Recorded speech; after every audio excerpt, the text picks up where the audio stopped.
discuter. Voilà. C'est bon, tu peux y aller.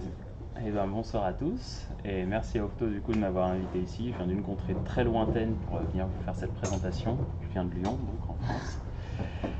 Et ce soir, je vais vous parler un petit peu de WebAssembly. Comme on est un petit groupe, ça peut être sympa si vous avez des questions de ne pas hésiter à m'interrompre et la poser. Et je vous réponds si c'est le bon moment, ou sinon je vous dis attends, c'est dans 3 slides. Et voilà. Alors, est-ce que... Oui, ça marche, c'est génial. Alors, qui suis-je? Donc, je m'appelle Benjamin Bouvier, je travaille pour Mozilla, les gens qui font le navigateur Firefox. Et j'ai travaillé depuis le début chez Mozilla sur la machine virtuelle qui est commune à l'exécution de JavaScript et WebAssembly dans Firefox. Ça s'appelle SpiderMonkey. Est-ce que vous connaissez le nom un petit peu? Déjà entendu? Donc, je suis là depuis un moment et j'ai eu la chance de voir les débuts de WebAssembly, donc je peux vous en parler un peu en profondeur. Alors, déjà pour commencer, quels sont selon vous les 2 plus gros problèmes du web? Je vous écoute. Balancez les idées. Les utilisateurs. JavaScript. JavaScript. Comment? Internet Explorer. Internet Explorer. Alors, Ouais, c'est ça. Les standards Safari particuliers entre navigateurs, peut-être. peut-être. Et puis Firefox. Ah non, C'était pas ça. BGP. Peu de gens répondent ça. Ça, c'est la contrainte du JavaScript. Alors, oui, effectivement, 2 gros problèmes. Bon, je suis content parce que personne a relevé le premier. C'est les performances. En fait, les performances dans le web, bon, souvent on compare les performances du web aux performances dites natives, donc les performances que vous auriez avec un programme que vous auriez compilé en C, C++ ou d'autres langages natifs, même avec du Java par exemple. Et les performances dans le web sont super importantes parce qu'il y a plein de gens qui ont fait des sondages, notamment des gens qui s'appellent Google, et qui ont montré que si une page mettait trop de temps à se charger, des fois les utilisateurs n'attendent juste pas et ils s'en vont quoi. Ils attendent 1 seconde, 2 secondes et sinon ils vont voir un autre site à moins que vous ayez quelque chose de vraiment exceptionnel. De la même manière, si la navigation d'une page à l'autre prend du temps ou si l'exécution sur votre page prend du temps, ça va être un problème, les utilisateurs ils partent assez vite quoi. Donc on a vraiment 2 types de performances qui sont importants d'essayer de mettre en place dans son app web. C'est les performances au démarrage, donc que des choses s'affichent et vite, même si c'est juste un écran de chargement. Ça c'est un bon hack pour gagner des utilisateurs, enfin, garder des utilisateurs. Et ensuite avoir de l'exécution qui déboîte pour pas que les gens s'en aillent non plus. Donc ça c'est un des problèmes. L'autre problème, eh bien, quelqu'un a trouvé, c'est JavaScript. Et souvent, il y a plein de développeurs qui arrivent et qui sont plus ou moins contraints de faire du développement web, mais pour lesquels c'est pas leur langage de programmation de base, donc ils doivent apprendre JavaScript et ça leur plaît pas. Je crois que tu l'as bien cerné en fait. C'est assez courant comme cas quoi. Donc désolé, mais il s'avère qu'on va avoir une solution pour toi. Donc j'ai pris des commentaires qui étaient gentillets sur Twitter parce qu'il y en a des bien plus violents, des bien plus hargneux sur JavaScript et l'horreur que ça peut être.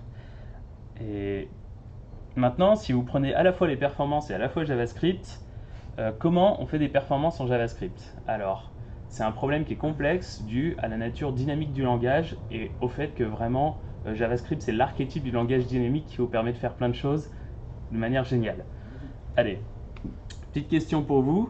J'ai une fonction comme ça qui prend un argument A et qui ajoute 42. Qu'est-ce que ça peut faire? Quel type de valeur ça va renvoyer? C'est les fonctions d'un passé. Ouais. Il y a pas vraiment de piège. C'est JavaScript. Ça dépend. Ça dépend. Ça dépend de... Très bonne réponse. Donc si vous passez un entier, ça va renvoyer un entier. Si vous passez un nombre à virgule flottante, ça va renvoyer un nombre à virgule flottante. Si vous passez une chaîne de caractères, ça fait une concaténation de chaînes de caractères. Du coup, ça va vous renvoyer AFDR 42, ici, mais en tant que chaîne de caractères. Et puis après, il y a tous ces cas un petit peu YOLO qui marchent quand même, hein, qui vous donnent des résultats, mais pour lesquels c'est plus ou moins évident. Donc l'addition JavaScript, elle dit que si on a des types primitifs, on les convertit d'abord en nombres et ensuite on essaie de faire une addition avec des nombres. Si ce n'est pas des types primitifs, c'est des chaînes ou des objets, on va faire une conversion en chaîne de caractères si possible, sauf si c'est un objet qui implémente la fonction spéciale valueOf qui renvoie un nombre. Voilà. Donc en gros, ce qui est plutôt sympa, c'est que dans les deux derniers cas, vous pouvez même déclencher des effets de bord en faisant juste une addition, quoi. Et donc dans votre code client, vous vous en rendez pas compte du tout, vous faites juste une addition et en fait vous pouvez avoir piqué tous les cookies de l'utilisateur au passage, quoi. C'est un langage dynamique. Dans d'autres langages dynamiques qui sont un petit peu moins caricaturaux, vous allez avoir une erreur au moment de l'exécution qui va vous dire bah non, tu peux pas additionner une patate et une serviette. Mais en JavaScript, c'est un langage qui a été conçu de manière assez phénoménale en 7 jours, donc il y a des défauts de langage conçu en 7 jours également. Donc un langage dynamique, ça rend toutes les optimisations... Comment ? Ils ont mis autant de jours pour faire ça. La légende raconte que le 7e jour il s'est reposé quand même. Mais bon. Donc comme c'est un langage dynamique, les optimisations sont un petit peu plus difficiles à mettre en place et en fait après c'est des techniques très classiques d'optimisation qu'on utilise sur JavaScript, c'est-à-dire faire de l'inférence de type, regarder les types qui sont les plus fréquents et par exemple si vous appelez la fonction f 10 000 fois avec des entiers, eh ben, on peut imaginer que A ça va être un entier la plupart du temps, à partir de ce moment-là faire une hypothèse et l'intégrer dans notre code. Et ensuite générer du code machine qui fait que quand vous appelez f, ça va appeler directement du code machine qui va faire juste une addition. Et si c'est pas un entier qu'on a passé, ça va faire une désoptimisation, ça va retourner dans JavaScript et ça va être plus lent, etc. Donc c'est très difficile à optimiser, c'est difficile d'avoir des performances. C'est pour ça qu'on a des moteurs de compilation dits à la volée qui analysent le code et compilent du code alors que vous êtes en train de l'exécuter. Donc tous les navigateurs utilisent ces techniques, hein, c'est très très classique. Il y a un garbage collector. Il y a un garbage collector dans JavaScript en plus de ça, ce qui fait que c'est cool, on n'a pas besoin de s'occuper de l'allocation de la mémoire et c'est difficile de faire des erreurs. Je reviendrai là-dessus, on va faire un petit clin d'œil à C++ tout à l'heure. Mais en contrepartie, il y a votre programme s'arrête à intervalles réguliers pour dire quelle partie de la mémoire est vivante et laquelle est morte, quoi. Donc là, pareil, il y a des techniques d'optimisation très très bourrines pour faire que ces pauses soient le plus courtes possible ou qu'elles se fassent même principalement en dehors du thread principal pour éviter que ça arrête votre programme. Mais c'est compliqué à mettre en place et c'est pas gratuit. Ok, donc les gens ils ont trouvé une solution intéressante à JavaScript et aux performances. La solution c'est compiler vers le web. Ça veut dire que vous avez un langage de base qui va être passé dans un compilateur et qui va devenir du JavaScript après, quoi. Par exemple, vous avez TypeScript qui vous permet de faire ça, mais vous pouvez le faire avec pas mal de langages. Ça requiert pas mal de projets de compilateurs, généralement un par langage pour faire ça. Et ça vous génère du code JavaScript qui est censé être efficace. C'est-à-dire que le compilateur, lui, il peut faire des passes d'optimisation en interne pour ensuite vous éviter toutes les erreurs qui vous feraient des gros bugs de performance dans votre app au final. Concrètement, c'est plus pour le confort du développeur que pour les performances. Voilà, c'est pour le confort du développeur. Par exemple, un gros point de confort, vraiment, c'est si vous connaissez TypeScript. Donc c'est un surensemble de JavaScript avec des annotations de type pour lors des passages d'arguments dans les fonctions, pour les valeurs de retour, etc. En fait, en rendant le langage un peu plus statique, après ça vous débloque toute une gamme d'outils qui vous permettent de faire de l'analyse sur votre code. Et notamment pour des IDE, des environnements de développement, c'est génial parce qu'il peut vous faire du feedback interactif alors que vous êtes en train de coder. Tandis qu'en JavaScript, c'est un peu YOLO et qui n'est pas tombé sur l'erreur undefined is not a function parce que au mauvais endroit, quelque chose n'était pas bien passé, quoi. Donc ça fait que maintenant JavaScript en fait c'est devenu une cible de compilation, c'est-à-dire que c'est comme vos téléphones, vos ordinateurs. Comme les CPU, on compile vers du JavaScript, quoi, pour compiler. Quand on dit on compile vers le web, on compile vers du JavaScript. Alors, c'est une solution élégante, mais enfin, plus ou moins, en fait, c'est quand même un peu un hack, au final, de compiler vers du JavaScript. Donc, il y a des gens qui se sont dit, hey, si on faisait une vraie cible de compilation pour le web, et qui s'appellerait WebAssembly. Donc, c'est ça dont je vais vous parler plus en détail ce soir. Qu'est-ce que c'est WebAssembly ? C'est un environnement d'exécution stable parce que il vous garantit des performances que vous pouvez prévoir vraiment, quoi, qui vont se comporter toujours de la même manière. Donc ça passe par l'absence de garbage collector notamment à l'heure actuelle, donc pas de pause dans votre programme. Mais en échange de ça, vous avez des performances beaucoup plus prédictibles. C'est aussi bien défini, portable, dans le sens où c'est un seul bytecode unique qui va tourner ensuite sur toutes les architectures, toutes les plateformes, donc à la fois sur le navigateur de votre téléphone, mais aussi sur le navigateur de votre Firefox de bureau. C'est un peu comme Java, la promesse de Java, non? Voilà un petit peu la promesse de Java, mais en mieux.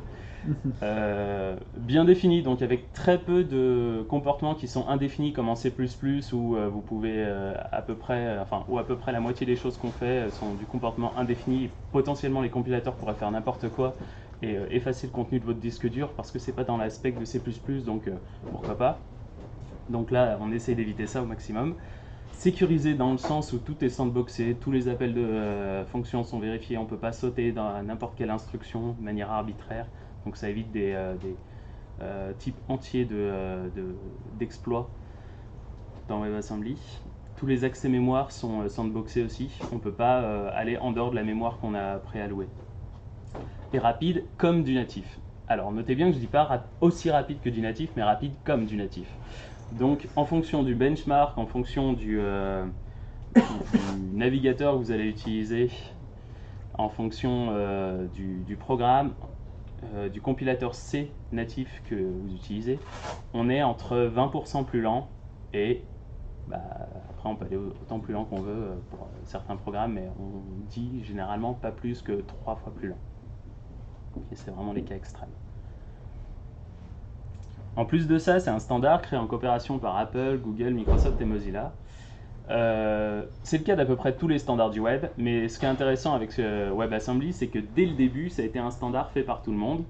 Et on était au début 3 à faire ça, et on s'est dit, on part pas tant que on n'a pas au moins la majorité des navigateurs. Donc on pensait que 3 c'était déjà un bon compromis. En fait, le 4e s'est rajouté directement, sans qu'on ait besoin de forcer la main. Donc tout le monde y voyait de l'intérêt. Il y a eu des initiatives comme ça de la part de Google, une qui s'appelait NACL, si ça vous parle, et une autre chez Mozilla qui s'appelait ASM.js, qui est vraiment le précurseur de WebAssembly. Donc tout le monde était d'accord. C'est un draft du W3C depuis le 15 février 2018. Et il y a des réunions de working group et community group tous les mois, toutes les 2 semaines respectivement, si vous voulez être impliqué, voir un petit peu comment Juste ça là, se passe. en quelle année l'idée de WebAssembly c'est C'est en très bonne question, c'est en 2017 je pense. 2017 là? Ouais, on a révélé la spec en 2017, l'idée flottait depuis 2015 dans les airs. Ouais. Puis toutes les couches, genre maintenant le partage USB, des trucs comme ça, on peut pas y accéder depuis à cause des sandbox. Eh bien, je crois que c'est dans 2 slides alors, je vais te demander d'attendre. Donc WebAssembly c'est aussi un format binaire, donc binaire, donc pas texte, pour être très explicite. Ça veut dire que ça prend moins de place que du JavaScript compilé, donc c'est déjà un gain en espace, c'est plus rapide à télécharger, ça prend moins de place sur les disques durs, etc. etc. Le binaire est le même partout, donc portable, je vous le disais tout à l'heure. C'est rapide à charger et à compiler, donc ça par design vraiment on a tout fait pour que ce soit très rapide à compiler, pour que il y a quand même une phase de compilation qui est vraiment la traduction directe du bytecode WebAssembly vers le code machine. Et on a tout fait pour que ça soit extrêmement rapide et qu'on puisse tout faire en une passe. Donc c'est une des contraintes qu'on a mis dans le standard, dans la spec, qu'on puisse tout générer en une seule passe, en une seule lecture du binaire. Et ça fait qu'on peut aller très très vite, même pour des programmes qui font 50 mégas de bytecode WebAssembly, on peut les compiler en moins de 50 millisecondes. Bon, après il y a des systèmes super malins dans tous les navigateurs pour faire une première compilation un peu, très rapide mais qui donne du code pas très bon, et puis ensuite une deuxième compilation en arrière-plan qui prend plus de temps, et au bon moment on intervertit les codes générés et l'utilisateur se dit juste ah tiens maintenant c'est un peu plus rapide. Est-ce qu'il y a du versionning Est-ce qu'il y a du versionning dans la WebAssembly? Ça veut dire Oui. Est-ce qu'il y a des standards de la Il y a plusieurs versions du binaire, si c'est voilà, ta c'est ça. question. Donc Ouais. après ça peut évoluer, il peut rajouter des choses et puis... Exactement. A priori, il est prévu pour être rétro-compatible. Donc là, on est à la version qui s'appelle la version MVP parce qu'on voulait vraiment avoir les mêmes fonctionnalités que dans ASM.js et pour compiler des langages statiques genre C, C++, Rust. Et donc on a atteint cette étape-là, maintenant on rajoute des fonctionnalités par-dessus ça pour supporter d'autres langages. Et le tout intégré dans la plateforme web. Donc je crois que c'était ta question, est-ce qu'on peut utiliser WebUSB et d'autres API du navigateur? Et bien en fait oui, directement. Et c'est là vraiment peut-être la grosse différence avec les applets Java ou Flash, c'est que c'est juste du web. Donc vous pouvez appeler JavaScript depuis WebAssembly et JavaScript peut appeler WebAssembly. Donc à partir de ce moment où vous pouvez appeler JavaScript, vous pouvez utiliser toutes les API du web. Donc si vous voulez utiliser WebUSB ou ce que vous voulez, c'est possible. Du cross scripting entre du JavaScript et du WebAssembly, des trucs comme ça. Non mais je sais pas, si on l'héberge sur deux domaines différents par exemple. Il y a les mêmes fonctionnalités de sécurité, donc il y a les Content Side Policy, les CSP, il y a Sub Resource Integrity, il y a toutes les contraintes sur les iframes aussi, tout ça qui est mis en place. Par exemple, si on a une CSP qui dit qu'on ne peut pas évaluer n'importe quel code WebAssembly, ce ne sera pas possible de compiler un module WebAssembly qui vient d'un autre site. Et l'avantage, donc pas de plugin, ça veut dire moins de crash pour nous les fabricants de navigateurs. À l'époque où j'avais regardé les statistiques, c'était il y a 2 ans à peu près 10% de nos crashs étaient dus à Flash qui plantait. Flash plante, le navigateur plante, les gens disent le navigateur a planté. C'est aussi simple que ça. Donc pour nous, c'est tout bénef. Pour les gens qui écrivent des programmes qui ont besoin de plugins, ça veut dire qu'il n'y a pas besoin d'installer de plugins, donc c'est plus rapide aussi et plus simple à utiliser pour les utilisateurs. Ils n'ont pas besoin d'aller faire une étape en plus qui peut être rédhibitoire et qui peut leur faire dire non, je vais plutôt aller sur un autre site. Pas besoin de mettre à jour ces plugins, mise à jour du Flash plugin qui arrive à peu près toutes les semaines avec des exploits trouvés. Bon. C'est plus trop le cas maintenant vu que le projet est en train de mourir, mais justement en étant remplacé par des trucs comme WebAssembly. Est-ce qu'il est prévu de l'intégrer aussi genre dans les Word, Excel et compagnie où ça finirait comme Flash en fait? Faut demander à Microsoft. Je vois pas quel intérêt trop ils auraient à faire ça pour supporter des langages en interne. Peut-être, je sais pas. C'est vraiment destiné à être indépendant du web. Ça s'appelle WebAssembly et c'est presque un nom qui est fallacieux parce qu'en fait, vous pouvez embarquer WebAssembly dans un environnement pas web. Il y a déjà des gens qui le font dans des programmes pour faire tourner des programmes de blockchain notamment. Donc des smart contracts en WebAssembly, ça existe. Ce n'est pas une blague. Il y a au moins 3 startups américaines qui font des trucs comme ça. Et donc, voilà tous les avantages du web. Donc support des navigateurs. Bon, ça fait un petit moment que tous les navigateurs le supportent. Je suis toujours pas sûr pour Safari iOS, je pense qu'ils l'ont réactivé. Il y a eu des petits à-coups, ils l'ont activé, désactivé, réactivé. Je pense que maintenant c'est bon. À l'heure actuelle, 75% des navigateurs sur caniuse.com supportent WebAssembly. Et donc en mai, quand j'ai donné une variation de cette conférence, on était à 71%. Donc ça augmente lentement, maintenant c'est tous les Internet Explorer et les vieilles versions de navigateurs qui doivent se mettre à jour. Et pour les navigateurs qui ne le supportent pas, il existe aussi un polyfill, donc une manière de supporter WebAssembly en important une librairie de code. Donc quand vous compilez votre code WebAssembly, vous pouvez choisir de le compiler vers de l'ASM.js à la place, ou en parallèle de WebAssembly. Et après vous pouvez avoir une détection qui dit vraiment au moment du lancement, utilise soit la version WebAssembly, soit la version ASM.js qui est juste une version JS avec des annotations un peu bizarres, pas visibles par des humains, mais ça vous donne à peu près les mêmes garanties de performance dans certains navigateurs, Firefox et Chrome, et c'est plutôt bien supporté. Et c'est juste du JavaScript. Tous les langages on peut compiler vers WebAssembly, donc pour être généré aussi en ASM.js. Oui. Pour le moment, il y a vraiment les deux ont les mêmes capacités parce qu'on n'est que dans la version MVP de WebAssembly. Au fur et à mesure que WebAssembly rajoutera des fonctionnalités, on n'est pas trop sûr de comment ces fonctionnalités vont être reflétées dans JavaScript. Est-ce qu'il y aura l'équivalent dans JavaScript? Est-ce que c'est intéressant qu'il y ait l'équivalent dans JavaScript? On a notamment fait une expérience avec une API qui s'appelait simd.js qui permettait d'avoir accès à des instructions du processeur, des instructions vectorielles des processeurs, quoi. Et en fait, il s'avérait que personne n'utilisait ça parce que les cibles, c'est les gens qui font du traitement de signal, du jeu vidéo. de l'audio, de la vidéo, enfin du décodage, des trucs, des use cases qui sont moins de 1% des use cases du web, donc ça fait que la plupart jeux des vidéo gens n'utilisaient pas Pourtant, ça. les jeux vidéo, ça, non Ça Bah, développe pas. dans les moteurs de jeux vidéo, Ouais. donc après ça bénéficie à plein de gens, mais pour autant, même eux, ils étaient dubitatifs et c'était difficile à mettre en place à cause de la nature de JavaScript aussi. Alors la question, est-ce que c'est efficace? Bon, bah oui. À peu près sur tous les points. Donc c'est plus rapide à démarrer, comme je vous l'expliquais, ça a vraiment été conçu pour être compilé très rapidement. Il n'y a pas d'exécution lente en plusieurs tiers comme JavaScript qui va être exécuté d'abord dans l'interpréteur, ensuite dans des compilateurs à la volée, mais un peu plus lent après avoir beaucoup analysé les types et beaucoup observé l'exécution. Donc là, c'est directement traduit vers du code machine, quoi. Donc, et de manière linéaire, donc ça se fait très vite.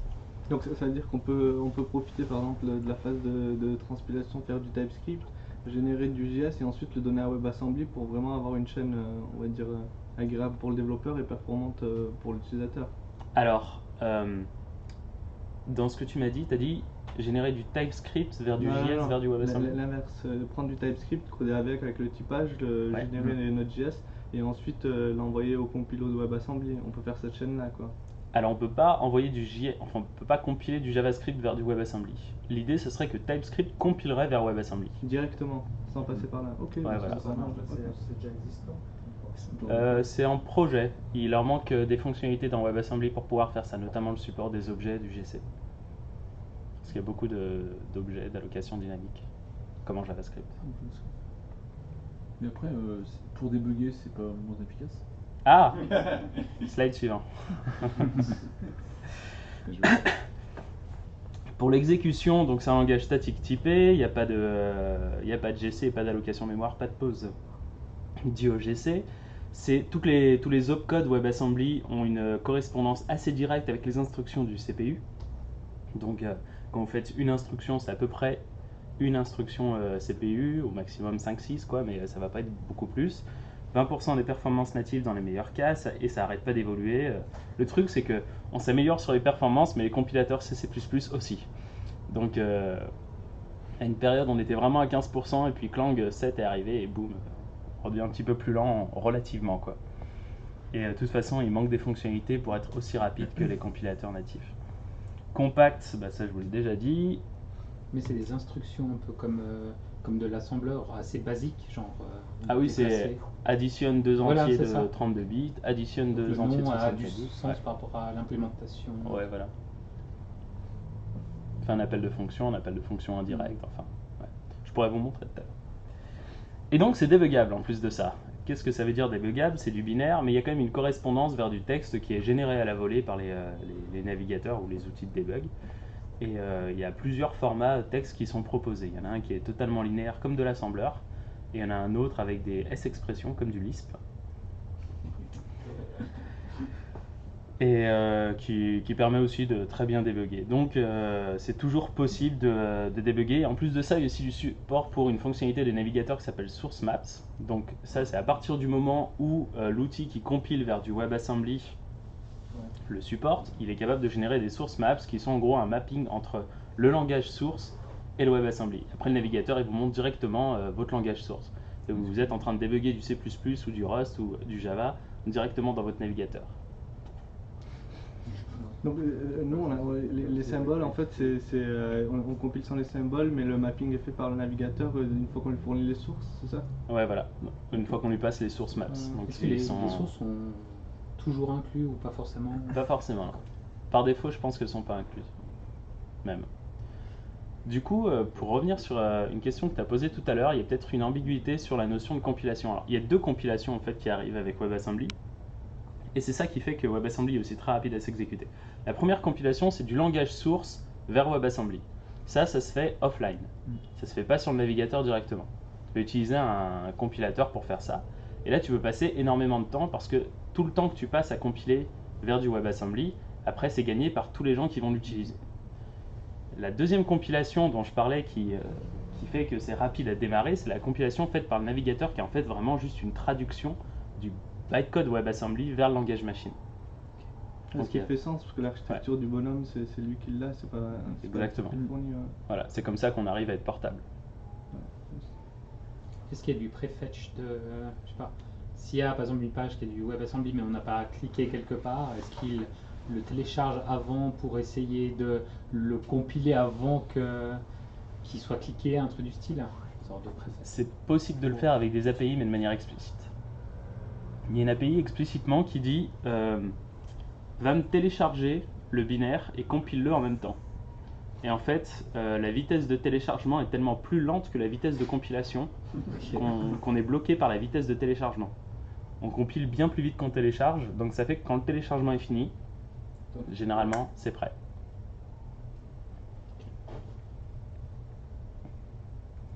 Alors les cas d'utilisation, vous avez un programme déjà existant et vous voulez le porter vers WebAssembly.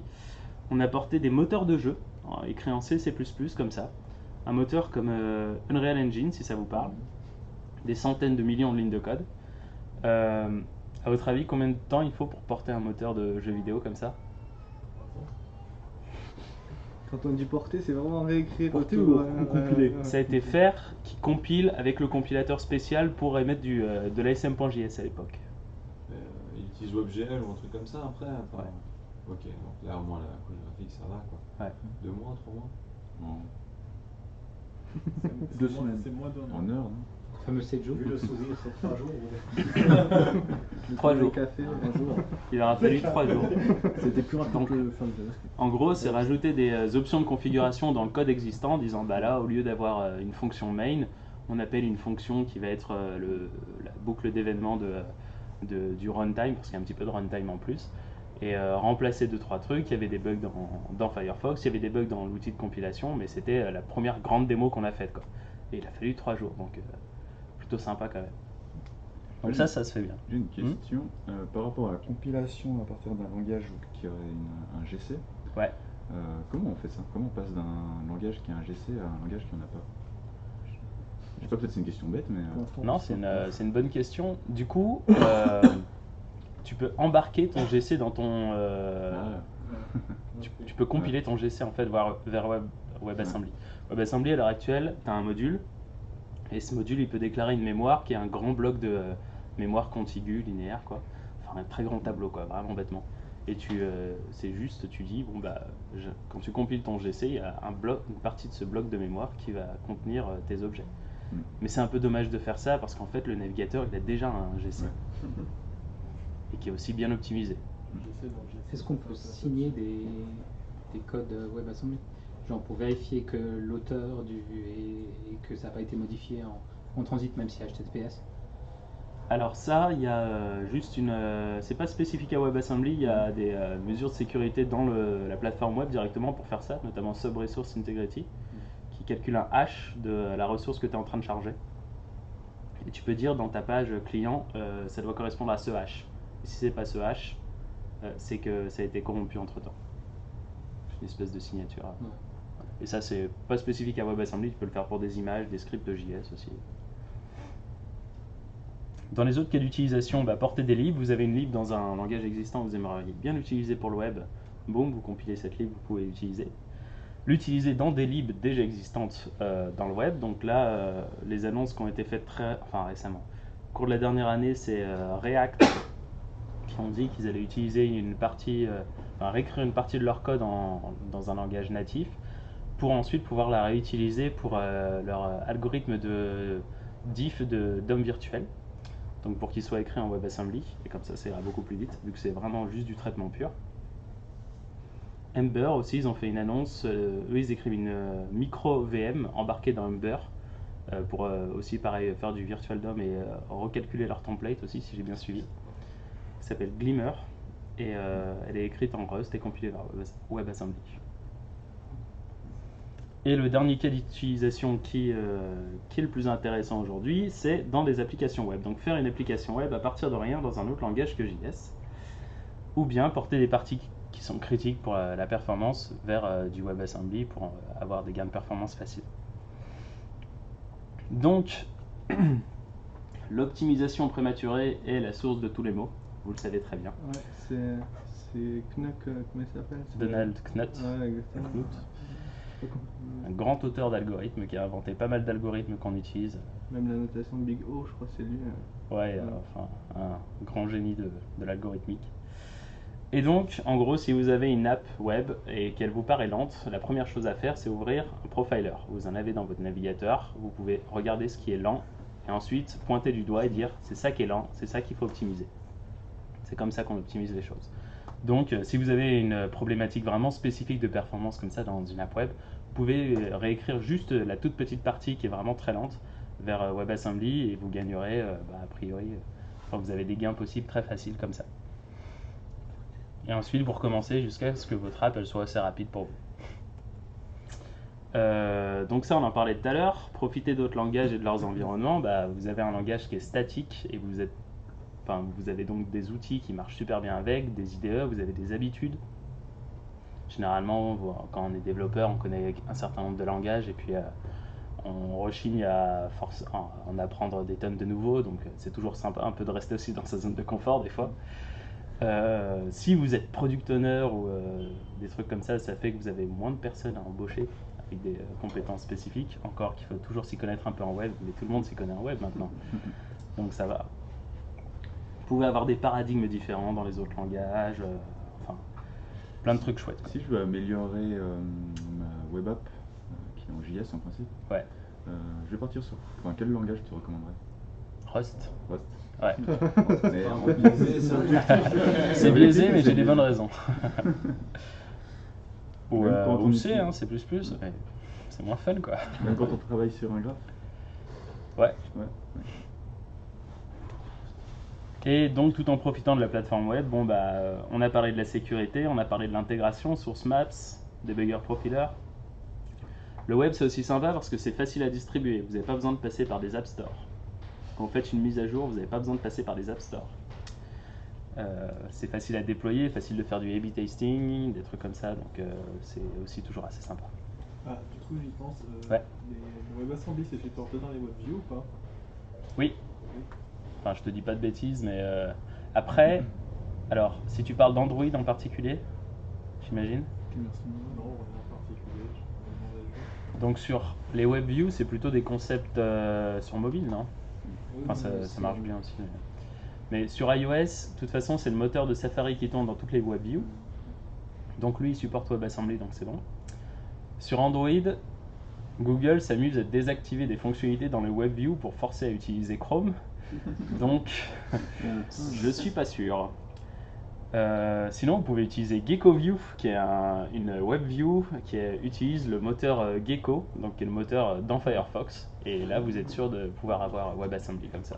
C'est très très expérimental, donc si vous voulez vous amuser, passez un peu des soirées à Tu le portes comprendre. dans ton application. La Gecko. Ouais, à la place d'une WebView. Ok, donc les langages qui compilent vers Wasm. Bon, alors, c'est pas une liste à jour, il y en a bien plus que ça.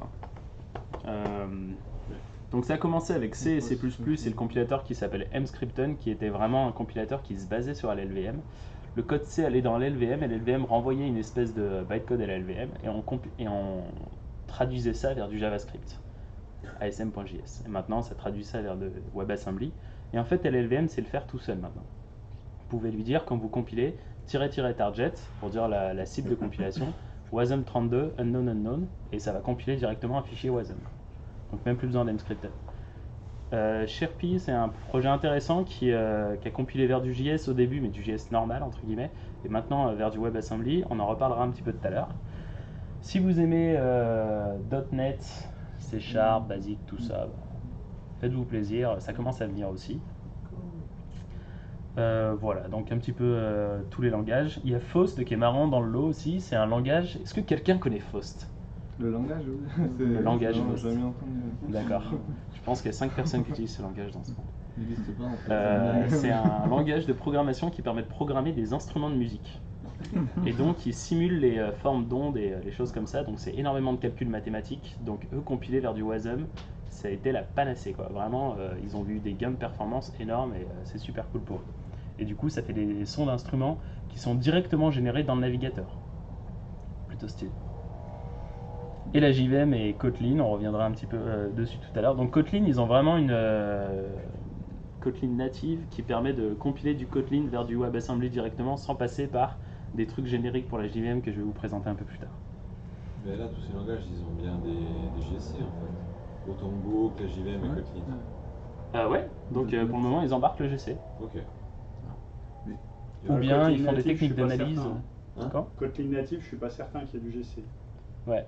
C'est assez classique effectivement que les langages, quand on compile vers WASM, désactivent des fonctionnalités ou supportent seulement un sous-ensemble des fonctionnalités.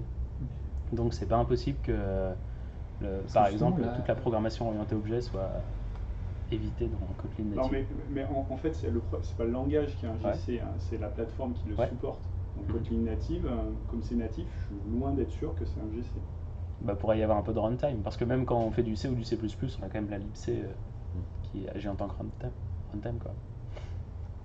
Mais j'avoue que je ne suis pas du tout expert. Donc, il y a une page pour montrer l'avancée de l'implémentation dans les langages. Alors, quand tu verras sur les slides, sur le et tous les autres, il y a un petit lien qui envoie vers une page où des amateurs s'amusent à référencer les langages et leur état d'avancement avec le support WebAssembly. Parce qu'il y a une spec et puis chacun...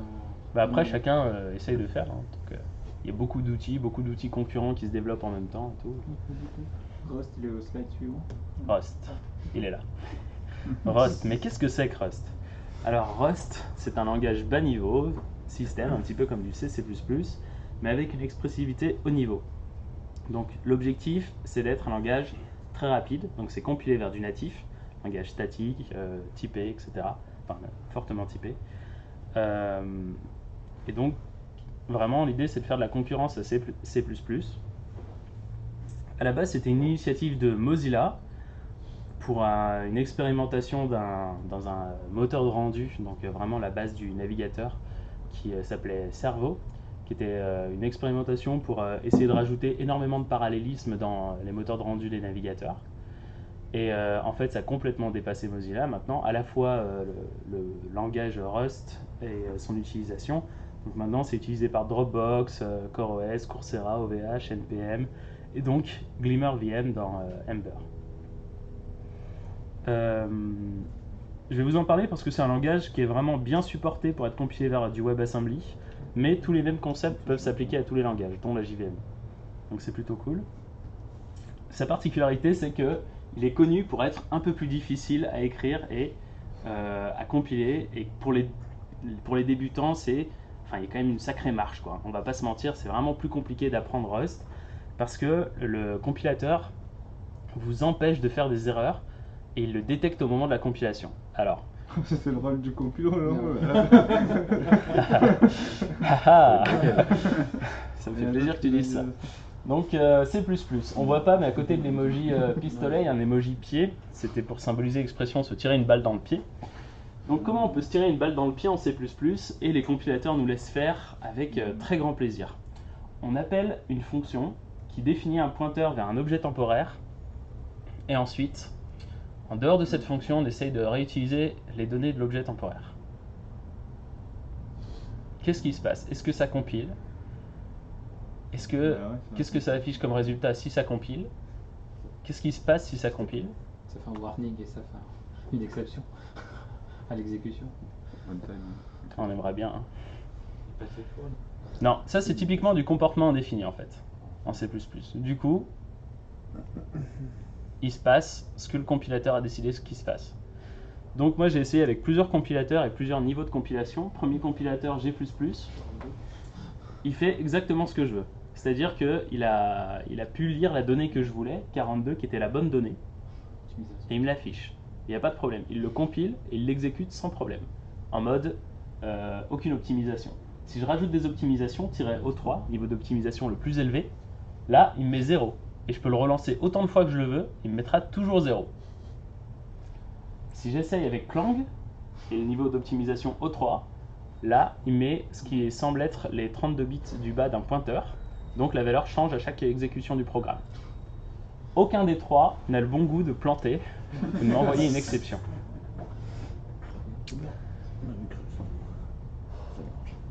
Et donc, Rust est beaucoup moins cool que ça.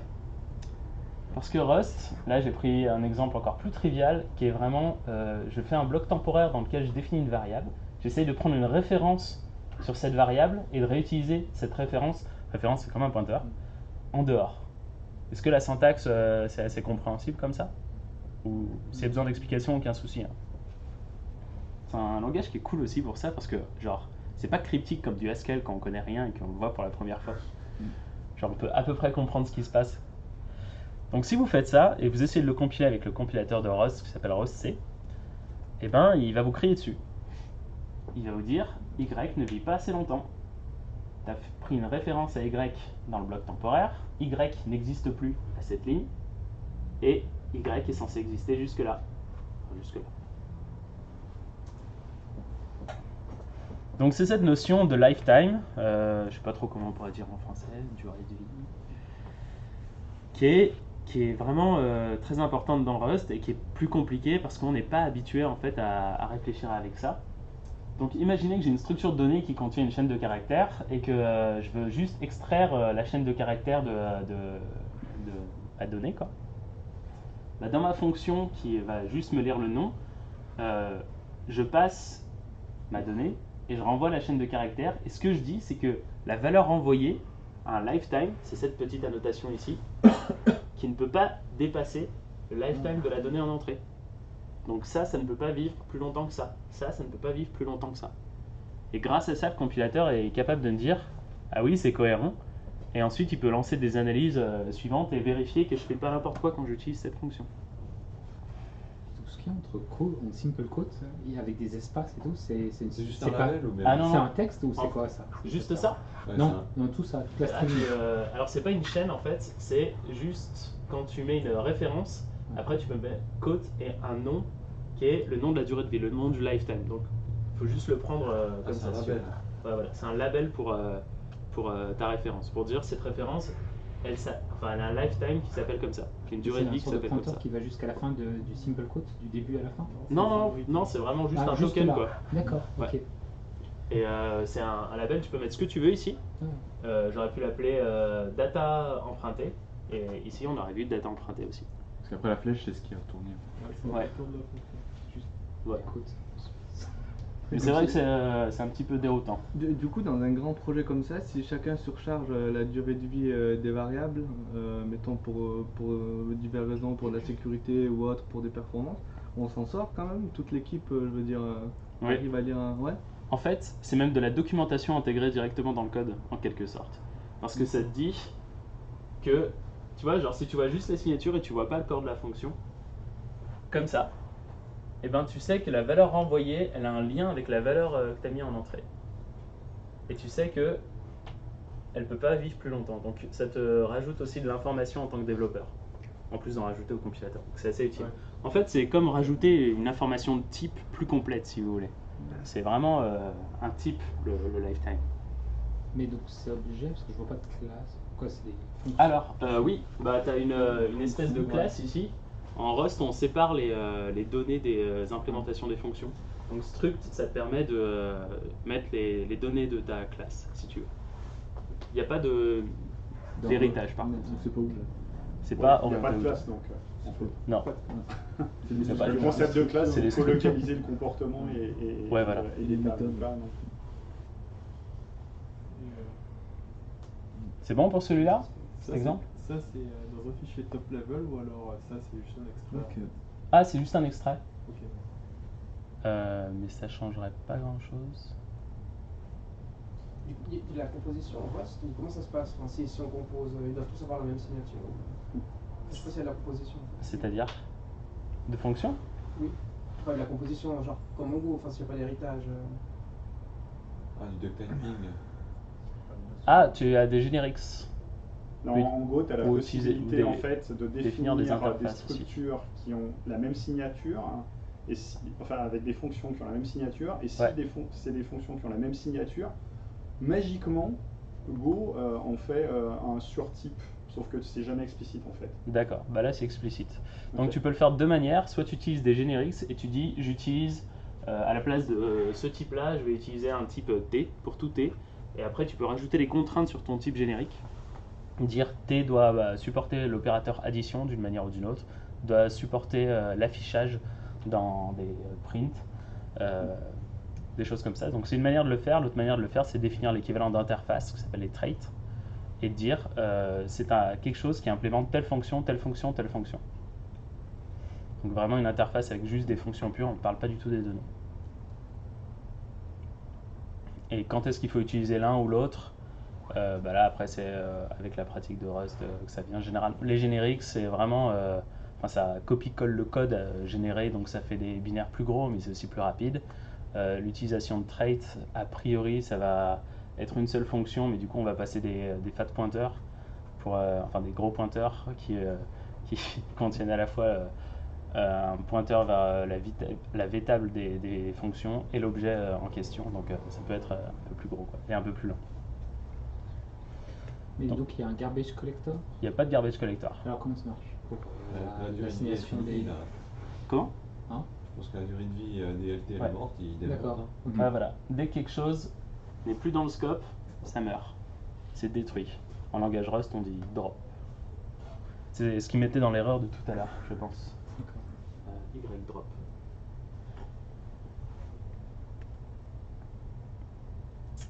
Ok, donc un autre exemple un tout petit peu plus compliqué de lifetime. Donc j'ai une deuxième structure, elle est paramétrée par un lifetime. Donc je vous disais, c'est des types, c'est vraiment comme un autre type. Et c'est une structure qui contient une référence vers une chaîne de caractères. Et là, ce qu'on dit, c'est que la référence vers la chaîne de caractères définit la durée de vie de la structure. Donc, si vous avez une fonction qui renvoie cette structure, elle doit avoir la durée de vie de ce qu'elle emprunte. Donc ici, elle emprunte la donnée de texte qui était dans data, donc elles ont la même durée de vie. Et ça nous permet d'éviter des erreurs comme ça. Donc là, c'est le même exemple que tout à l'heure avec les X et Y, sauf que j'ai utilisé des structs que j'ai définis moi-même.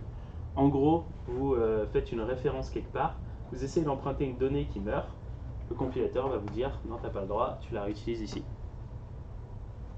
Mais là, c'est beaucoup plus explicite et on doit mettre nous-mêmes les lifetimes. En fait,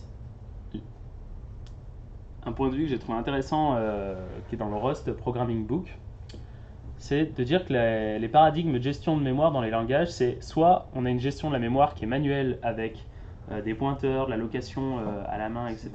Ce qui nous donne plus de contrôle, potentiellement plus de performance, parce qu'on peut vraiment allouer, désallouer quand on veut. Mais il y a plein de manières de se tirer des balles dans le pied. Soit avec des double free, donc on désalloue de la mémoire plusieurs fois, soit des use after free, on réutilise de la mémoire qui a été désallouée. Donc là, c'est la porte ouverte à tous les exploits. Soit on la libère jamais aussi. Soit on la libère jamais, c'est la fuite de mémoire, mais à la limite, c'est le cadet de nos soucis. Presque. Soit un autre paradigme très courant, c'est de dire la mémoire est gérée de manière automatique avec un GC. C'est plus simple, il y a moins de manières de faire des erreurs, mais on subit les pauses du GC, donc ça affecte les performances. Et il y a un overhead mémoire aussi à cause de toutes les métadonnées du GC. Et donc Rust, en fait, choisit une barrière à l'entrée qui est plus élevée, donc il y a tout cet apprentissage des lifetimes qui est vraiment ardu, et c'est vraiment, on se casse un peu les dents sur le compilateur au début, mais au final on apprend à aimer ça, une espèce de syndrome de Stockholm. Oui, Swift est en train de le faire, je crois. Et en échange de quoi, en fait, on ne fait pas le compromis entre la gestion de la mémoire manuelle et automatique. C'est toujours Rust qui fait les allocations et désallocations pour vous, mais sur la stack quand il le peut et tout. Soit vous faites des allocations mémoire sur le tas, si vous voulez. Donc vous restez en contrôle et en même temps, vous ne pouvez pas vous tirer de balle dans le pied. Donc après, j'ai pas mal de petits slides pour vous montrer si jamais vous vouliez partir de zéro et compiler du Rust vers WebAssembly, comment faire. Bon, je vais passer très très vite là-dessus. On télécharge RustUp, qui est un outil pour gérer les toolshed de Rust. On rajoute la cible de compilation WebAssembly, blablabla. Les slides seront partagés. Ouais, à la fin, il y a des liens. Donc, pas besoin de tout photographier ou quoi. Ensuite, on commence un projet, on dit que ça va être une librairie, parce que finalement, quand on fait du WebAssembly, on ne va pas créer un programme, on va créer du code qui va être réutilisé par JavaScript. on rajoute des annotations dans le cargo.toml qui est l'équivalent du package.json ou du pom.xml. J'en ai revu cette semaine du coup, ça m'a fait tout chaud au cœur. Cargo, c'est l'outil de gestion de dépendance de Rust qui vous permet un petit peu de tout faire comme NPM ou Maven du coup dans le monde de la JVM. Et ensuite, on build vers WebAssembly en lui reprécisant la cible et avec -- release pour qu'il envoie des grosses optimisations dessus. Donc un exemple assez simple. Là, ce que je fais, à partir de maintenant, je vais vous dire Rust ou Wasm ou WebAssembly. Wasm, c'est la version courte. Mais du coup, c'est toujours le langage source quand je vais vous parler de WebAssembly. Donc si je vous dis la partie Rust appelle dans JS, c'est pas Rust directement, c'est Rust compilé vers WebAssembly qui va appeler dans JS. Ok. Donc un exemple très très simple pour vous montrer la communication entre les deux mondes justement. En Rust, on déclare un bloc externe pour dire des fonctions qui sont définies ailleurs. Donc on les déclare et ce sera au moment du link qui va essayer de les trouver. Et on dit qu'il y a une fonction qui s'appelle console_log et qui prend un unsigned, un entier non signé de 32 bits. Ok. Et ensuite, je fais une fonction qui va être exportée. Donc je rajoute une annotation équivalent vraiment des annotations Java, nomangle pour dire garde le nom tel qu'il est et le remets pas à ta sauce pour tes besoins internes.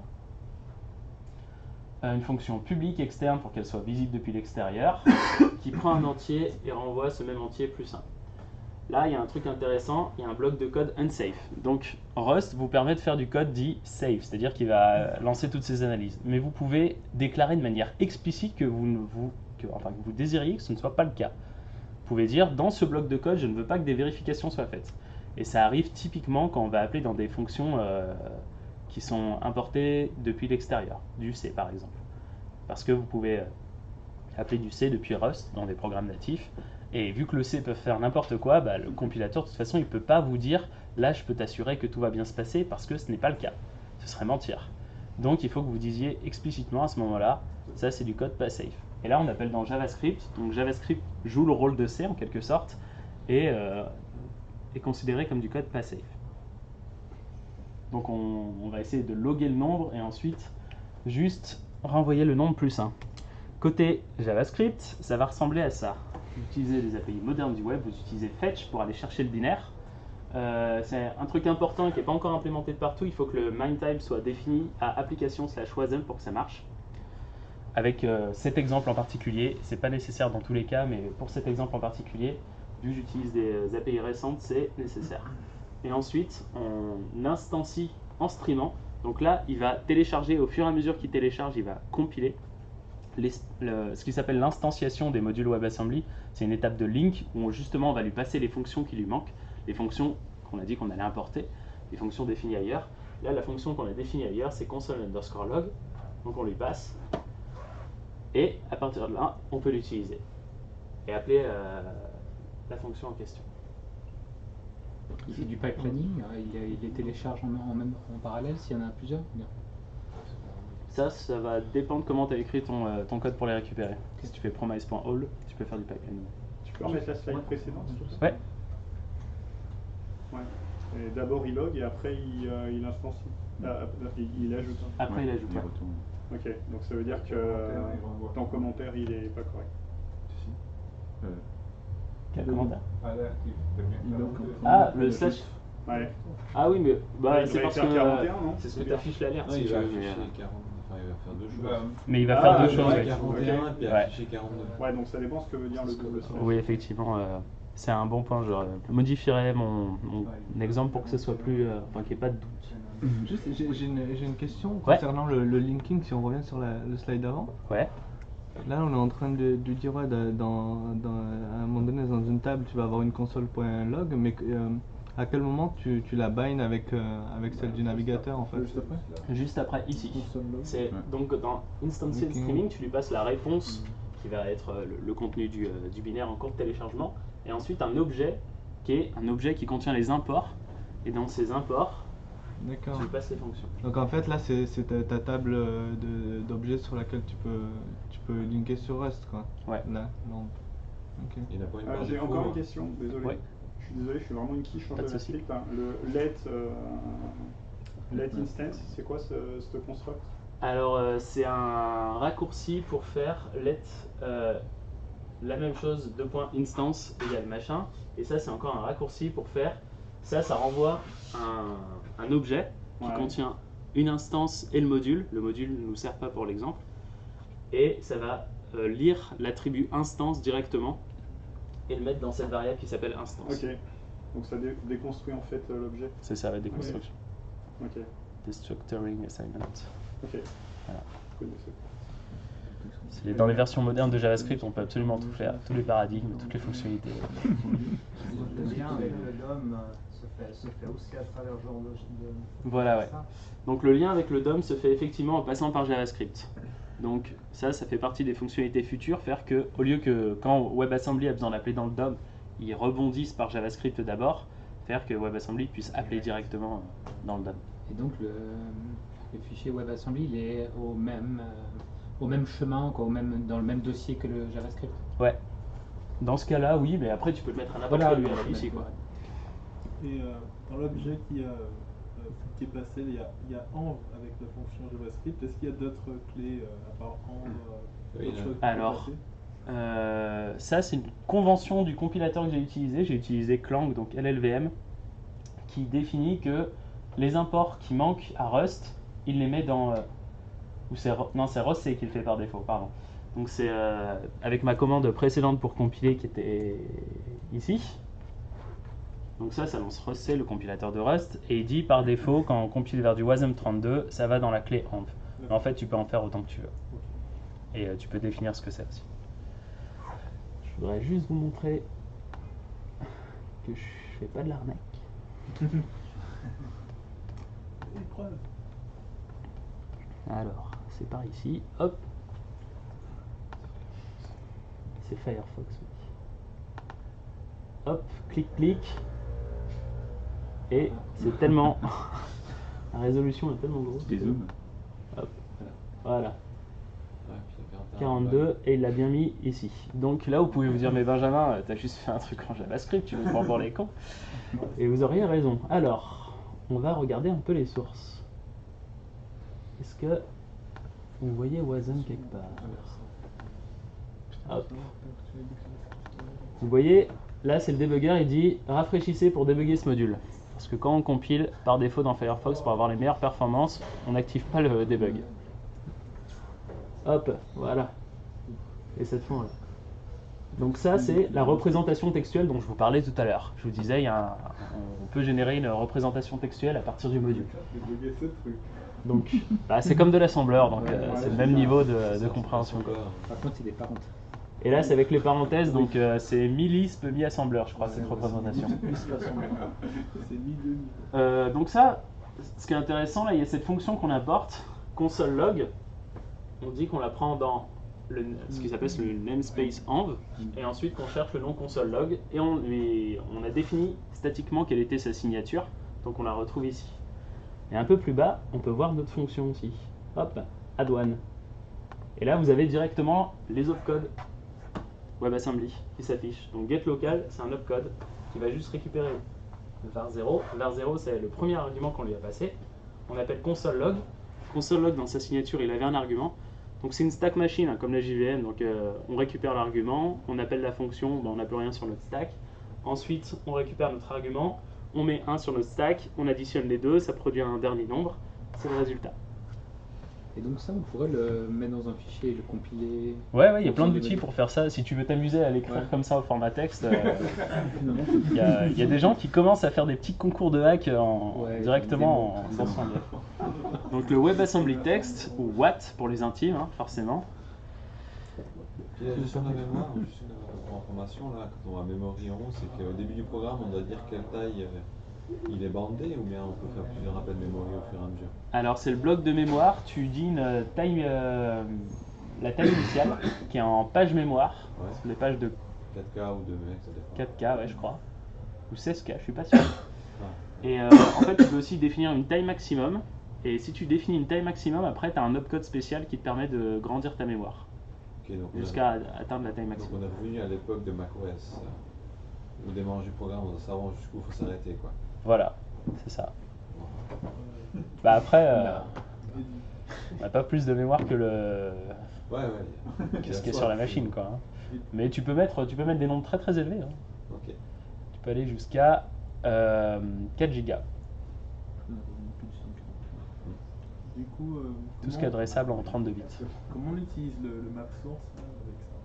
Les source maps, donc ça c'est au moment de la compilation, il aurait fallu que je rajoute un flag spécial qui dit génère des source maps et après ça nous met directement ça. Donc là, on aurait vu le code Ouais. de Rust, quoi. Voilà. Ok. Hop.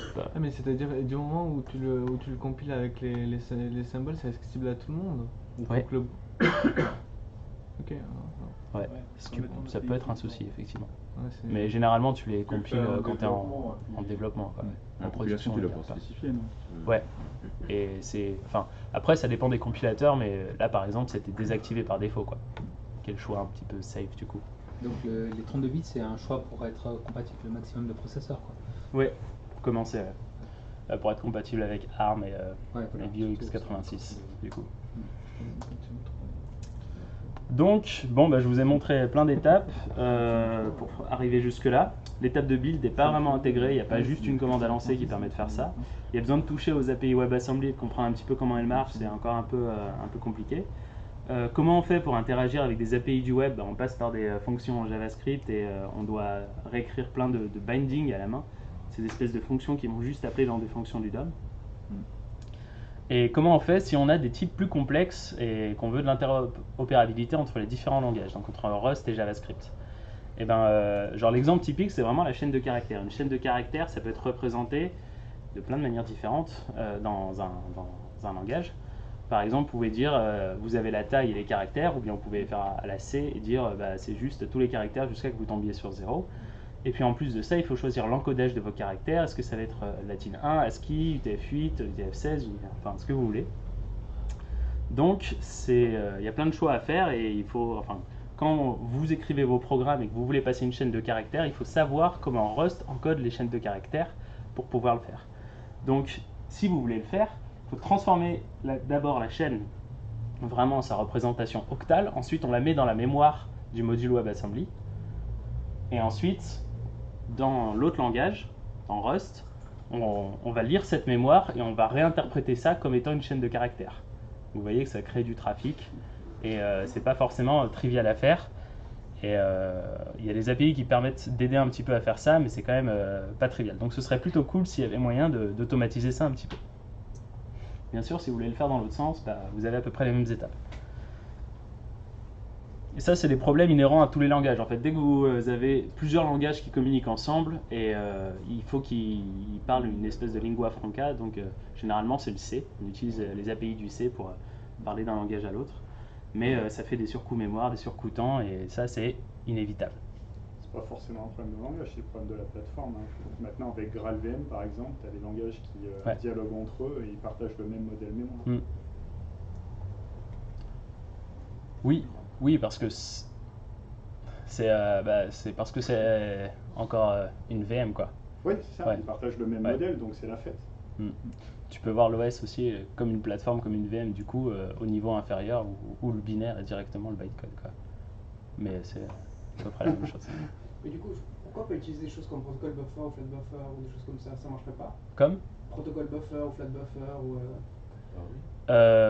tu pourrais, mais en fait, t'as pas besoin de faire si compliqué. C'est un peu sortir l'artillerie lourde pour un problème assez simple. Okay. Mais tu pourrais le faire. Mais j'imagine que ça voudrait dire passer par les API faire des appels de fonctions dans protocol buffer ou des trucs comme ça, et qui sont potentiellement plus longs que juste faire une bête copie en mémoire, quoi. Mais rien ne t'empêche de le faire. Enfin, pour des structures très compliquées, ça pourrait justifier, j'imagine. Donc, comme d'habitude, les programmeurs sont des fainéants. Si on faisait des outils qui font tout pour nous, ce serait cool. Donc là, pareil, c'est encore plein de petits programmes qui sont plutôt sympas pour vous aider à faire ça. Il y en a pour créer des templates date, donc on va pas s'attarder dessus. Donc un template de projet Rust qui compile vers Wasm, un template de projet front web qui utilise un port du Wasm. Ce qui est intéressant, c'est surtout lui. WasmPack, c'est un binaire qui vous permet de simplifier toutes les étapes en vraiment ayant juste un binaire qui vous fasse tout, la compilation, la génération de binding automatiquement. Et ça, c'est plutôt sympa. Donc on installe une première fois. Et ensuite, on peut builder. Donc bientôt, on aura même une commande wasampack build, mais l'idée c'est que ce soit vraiment plus simple que la longue ligne cargo que vous avez vu tout à l'heure qui permettait de faire la même chose.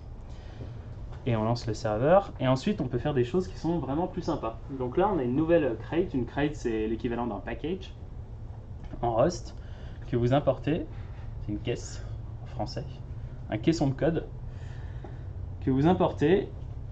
Et à partir de ça, vous pouvez mettre des annotations directement sur vos fonctions, vos structures, pour dire « crée-moi des bindings automatiquement en JS ».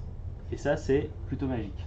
Donc, pour le cas d'une fonction, on a à peu près la même chose que tout à l'heure.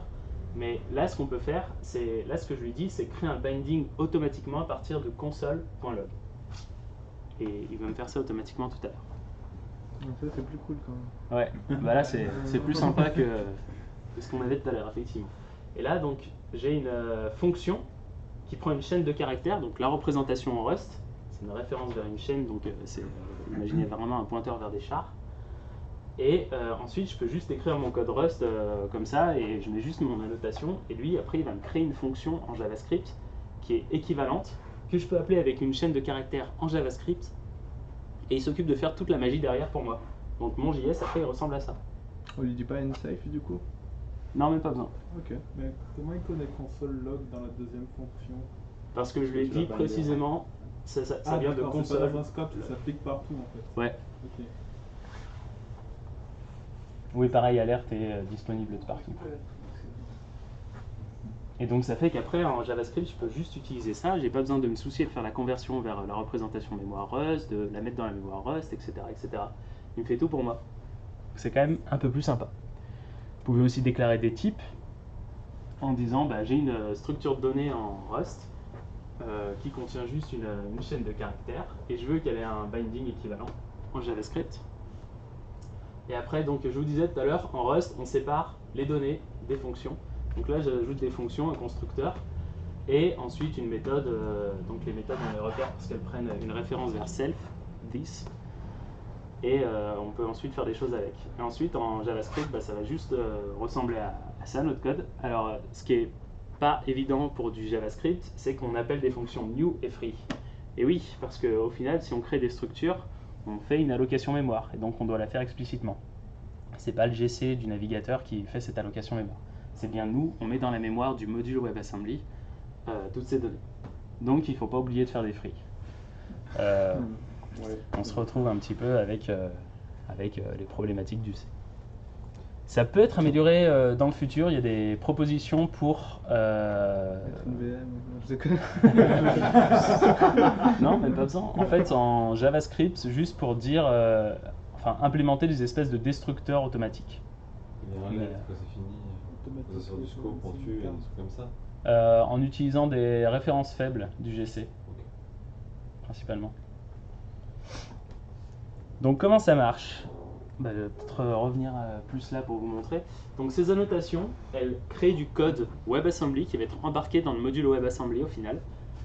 Et on peut créer des sections personnalisées dans les modules WebAssembly. Donc c'est du binaire, on pouvait faire des sections utilisateurs, quoi. Vous mettez ce que vous voulez, vous dites c'est une section utilisateur et ensuite vous mettez ce que vous voulez.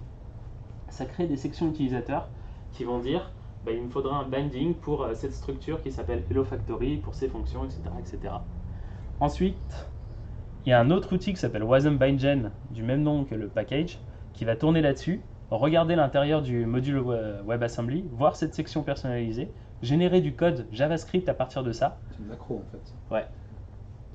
Et ensuite, virer ces sections personnalisées du WebAssembly final qui sera utilisé en production pour en réduire la taille.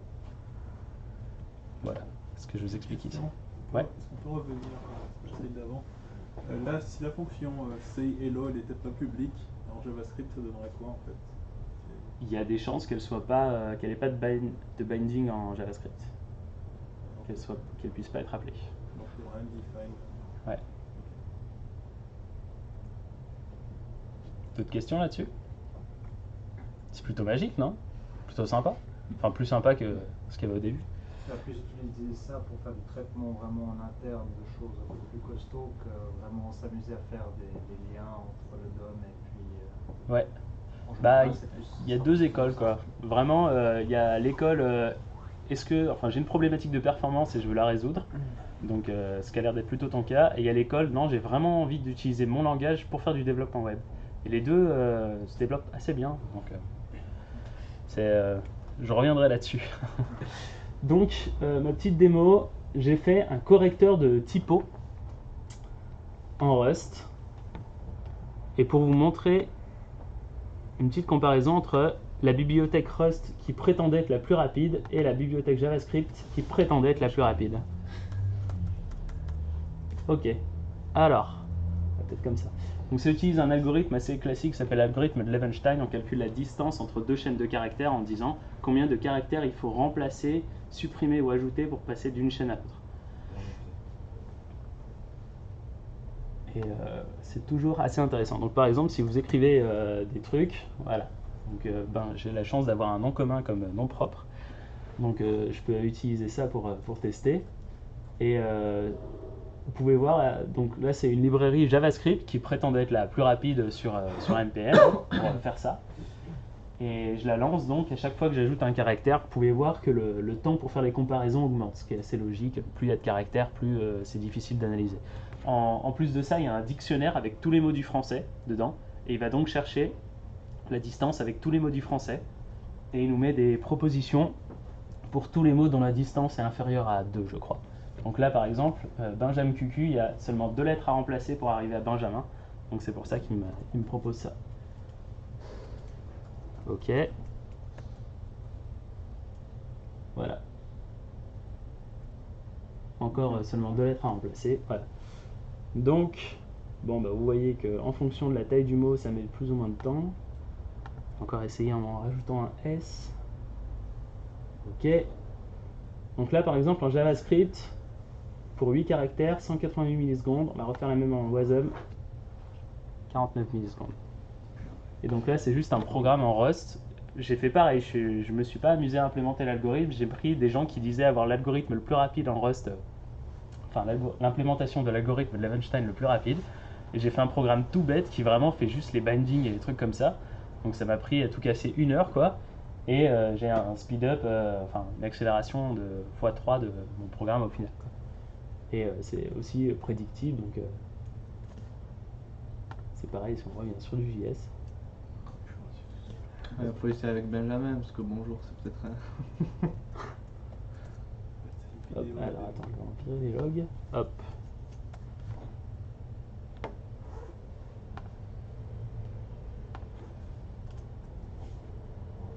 Voilà. Quand il y a une match, il est encore plus rapide parce qu'il le reconnaît dans le dictionnaire, donc il s'arrête. Donc, enfin, là, c'est vraiment l'archétype de je sais pas, enfin, je suis pas fort en algorithme, j'ai juste pris une librairie qui le fait et j'ai fait un petit programme en Rust pour juste comparer les performances, quoi. Donc bon, je suis en train de comparer des torchons et des serviettes. Hein. Donc ça, enfin, il y a quand même des coups cachés un petit peu dans enfin, avec une méthode ou l'autre, que ce soit JavaScript ou WASM, mais vous voyez quand même que c'est généralement plus rapide avec WASM, quoi. Ok. Donc en fait, les outils qui ont été utilisés là, que je vous ai montré, WASM Bindgen, ça utilise, et WASMPack pour compiler, c'est des outils génériques qui pourraient marcher avec n'importe quel langage. Il y en a d'autres, un qui s'appelle WASMGC, rien à voir avec un garbage collector malheureusement, c'est pour virer le code qui est prouvable mort dans votre module WASM. Il regarde juste les fonctions qui ne sont jamais appelées. Il s'avère que quand vous compilez de base avec des compilateurs comme GCC ou Clang, bah, ils embarquent beaucoup de librairies standards, même si elle n'est pas forcément utilisée. Et il y a un autre outil qui s'appelle WASMSnip qui fait encore plus que ça. Il dit ces fonctions, il y a des chances qu'elles ne soient pas appelées. Donc il les remplace par un breakpoint logiciel WebAssembly. La plupart du temps, il a raison. Et on peut spécifier aussi quelles fonctions doivent être enlevées. Ça, c'est quand vraiment, par exemple, si vous avez un cycle entre 2 fonctions qui s'appellent, bah, WASMGC ne peut pas le détecter, quoi, parce qu'il pense que chacune des fonctions appelle l'autre. Bah, avec WASMSnip, vous pouvez remplacer le corps comme ça. Et en fait, à partir du moment où vous avez des outils comme ça, vous pouvez commencer à faire des collections de bindings génériques, des bindings en Rust pour appeler dans le DOM directement. Et vous pouvez reprendre toutes les API du DOM vraiment et faire un binding Rust pour chacune d'entre elles. Donc ça a commencé en Rust pour faire ça, et à partir du moment où vous avez ça, vous pouvez vraiment écrire votre page web directement en Rust, quoi. Et c'est lui après qui va faire les appels en JavaScript dans les API du DOM. Et du coup, il y a même des gens qui développent des frameworks web qui utilisent après ces librairies, où vous avez l'équivalent d'un React ou Redux directement en Rust, quoi. Donc vous pouvez vraiment utiliser votre langage idéal pour développer toutes vos apps web, quoi. Et c'est agnostique au langage, encore une fois, ça pourrait marcher avec n'importe quel langage. D'ailleurs, ça marche plutôt pas mal pour la JVM. Ça y est, la JVM sur le web. Alors là, il y a plusieurs approches pour la JVM sur le web. Vous pouvez faire une traduction langage vers langage. Donc là, je vous parle pas spécialement de WebAssembly, mais juste comment porter la JVM sur le web. Donc c'est JavaScript ou WebAssembly pour le moment. Il y a cet outil qui s'appelle G Suite qui regarde votre code source Java, l'analyse et vous fait un code JavaScript équivalent. Mais c'est directement en regardant le code source. Donc ça veut dire que si vous voulez utiliser cette approche, pour chacun des langages qui tournent sur la JVM, vous allez avoir besoin d'un parseur et d'analyser la source et comprendre ce qui se passe. Et ensuite écrire du JavaScript équivalent. Donc ça fait assez vite une grosse explosion en nombre de projets pour cette approche. Et une autre approche qui est intéressante, c'est prendre le bytecode Java. On a déjà un bytecode dans Java, et il est assez simple aussi. Et c'est prendre ce bytecode Java et le transformer en du bytecode WebAssembly, en rajoutant éventuellement un petit peu de runtime, un GC par exemple, ou d'autres choses pour faire du support. Donc il y a ce projet qui s'appelle TVM qui est super intéressant. Je vais revenir dessus. Tout à l'heure, je vous parlais de Chirpy. Ils ont fait un compilateur C++ vers JS ou Wasm. Et ils ont annoncé cette année qu'ils avaient un projet équivalent pour du bytecode Java. Donc ils commencent à faire la même chose et à compiler vers du JavaScript. Et vu qu'ils ont une très grosse expérience en WebAssembly, je pense que leur prochaine étape, c'est compiler du bytecode JVM vers WebAssembly aussi. Les TVM, ça fait un moment que ça existe. Hein. Je Ouais. l'ai jamais vu. Ils sont pas morts. Enfin, je sais pas. C'est encore à peu près actif. Ok. Ouais. Parce qu'en fait, je l'ai entendu parler déjà il y a 4-5 ans. Oui, c'est un. Et je l'ai jamais vu utiliser. J'ai jamais vu quelqu'un qui me dit ouais, ça déchire trop, je l'utilise. Ah, pour le moment, c'est. Ouais, ils s'amusent quoi. C'est cool, mais. C'est au stade de démo, quoi. C'est de l'expérimentation. C'est une longue démo, 5 ans quand même. Hein. C'est un développeur qui est tout seul, un side project est dur. Voilà, c'est ça. Il y a un mec tout seul dans son coin. Oui, c'est ça. Ok, d'accord. Après, maintenant, il travaille pour JetBrains, très investi dans Kotlin. Donc, je pense que ses compétences vont être réutilisées pour le projet, quoi. C'est pas des Russes. Oui. Ouais. Console typer. Des Tchèques. Attention, faut pas dire que c'est des Russes. Et Le canton de Prague. Non. Kotlin, c'est une île près de Saint-Pétersbourg. Ouais, je sais bien. C'est là que ça vient. Mais Et les ils gars ont sont une- tchèques. Les JetBrains, ils sont. Alors on peut vérifier après. Je sais qu'il y en a à Munich, des JetBrains mecs qui sont travaillent aussi, sur je crois. Kotlin. Il y en a 5. Le En certificat parlant de est tchèque, JetBrains, d'ailleurs, Comment au niveau Le de. certificat est tchèque de leur site. Ça. Au niveau des J'ai pas outils pour vérifié. développer Ah ouais. des IDE et tout, Mhm. l'autocomplétion, J'avais ça regardé marche ça. plutôt bien. Il me semble aussi. Ah bah ça, c'est dans ton langage source, donc en fait, tu as tous les avantages de ton langage source. Si tu utilises Java, tu peux juste utiliser tes outils Java. Mais pour Rust, du coup. Pour Rust, il y a un bon support aussi, ouais. Il y a des plugins pour la plupart des IDE, il y a un très bon support pour un système qui s'appelle le Language Server Protocol, qui permet de fournir des fonctionnalités d'IDE à peu près tous les IDE Ah, ça c'est cool. qui implémentent un client, genre indépendamment de l'IDE. Donc ça refactore beaucoup de travail, on va dire, pour éviter que chacun des IDE fasse son système d'autocomplétion, etc. Donc il y a un très très bon support pour ça, et il y a encore plein de gens qui travaillent dessus. Donc je connais des gens qui utilisent des IDE et qui sont assez satisfaits, genre avec vraiment du feedback en temps réel pour dire ah bah non ça compile pas, et vu qu'il y a beaucoup d'erreurs de compilation avec Rust, c'est plutôt sympa d'avoir ça. Et du coup, si vous allez sur vraiment l'autre bout du spectre pour la JVM, bah, vous pouvez vous dire, vous prenez carrément une JVM, vous la compilez. Et après, comme ça, vous pouvez lui passer n'importe quel code Java et il sait l'exécuter. Alors ça, c'est la méthode nucléaire, mais en vrai, c'est sûrement celle qui a le plus d'avenir, mais très lointain. Donc il y a ces gens qui font Doppio, qui est une JVM implémenté en JavaScript, projet de recherche aussi, donc je ne sais pas si c'est utilisé en production par des industriels, mais qui dit supporter ça et le faire. Alors eux, ils n'ont aucun intérêt à faire du WebAssembly, ils l'ont dit. Après, ils l'ont dit à une période où il n'y avait pas de GC et où c'était pas prévu de faire un GC dans WebAssembly. Donc peut-être qu'ils changeraient d'avis maintenant. Mais... Ce qui est intéressant avec le fait de porter une JVM entière, c'est que si vous voulez que ça marche bien, ça, il vous faut des fonctionnalités de JIT. Il faut être capable de générer du code équivalent binaire, donc WASM dans notre cas, à la volée. Donc c'est possible de le faire, mais il faut avoir des optimisations dynamiques et ça demande beaucoup de fonctionnalités dans WebAssembly en plus, quoi. Donc si on revient un petit peu sur TVM, donc tout à l'heure on en parlait que des fois il y a seulement un sous-ensemble de fonctionnalités qui est supporté. Bah, eux ils ont dit pas de GC, comme ça pas de problème. Pas d'informations de type dynamique, donc ça veut dire adieu la réflectivité, adieu la plupart des frameworks très génériques, Spring, tout ça. Et quelques autres limitations en plus, ils ne gèrent pas les ressources, enfin il y a un peu moins d'intégration.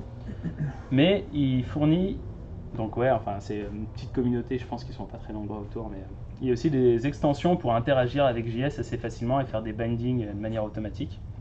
Donc ça vous permet de compiler vers du JS et il y a un support très expérimental vers du WebAssembly aussi. Il y a aussi la génération de source maps pour le debugging, donc ça c'est plutôt sympa.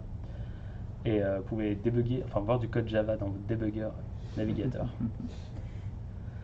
Et donc je vous disais, oui, si on arrive à avoir des bibliothèques de bindings pour tous les éléments du DOM dans un langage, après on peut créer des frameworks. Donc c'est aussi ce qu'a fait l'auteur de TVM. Il a créé un framework front-end complet où vous écrivez votre code en Java et vous faites document.getElément by ID, des trucs comme ça, en Java, quoi. Donc vous avez tout le typage qui est en plus, hein, et ça peut être plutôt sympa pour développer. Donc j'ai fait un petit exemple quand j'étais dans le train tout à l'heure pour voir à quoi ça ressemblait le support de WebAssembly. Donc vous allez importer des annotations et vous dites bah, j'importe une fonction. Vous ne la définissez pas. C'est natif. Non, ouais, donne-moi quelqu'un natif. Et ouais, voilà, native, exactement. Et vous pouvez aussi dire que vous exportez des fonctions en plus de ça. Donc bon, c'est vraiment un exemple très très bête et qui fait vraiment rien. C'était juste pour voir si j'arrivais à le lancer et le faire marcher. Et oui, ça marche.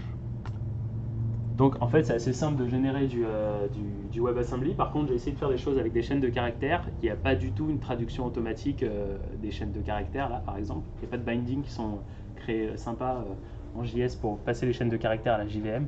Donc c'est pas encore possible de le faire. Le support est vraiment très expérimental. Après, ce qui est sympa, c'est que l'auteur du projet lui-même a fait des benchmarks pour comparer avec d'autres VM.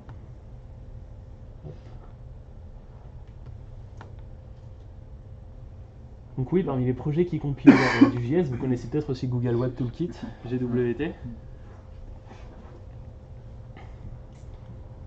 Langage source aussi, je crois, source vers source.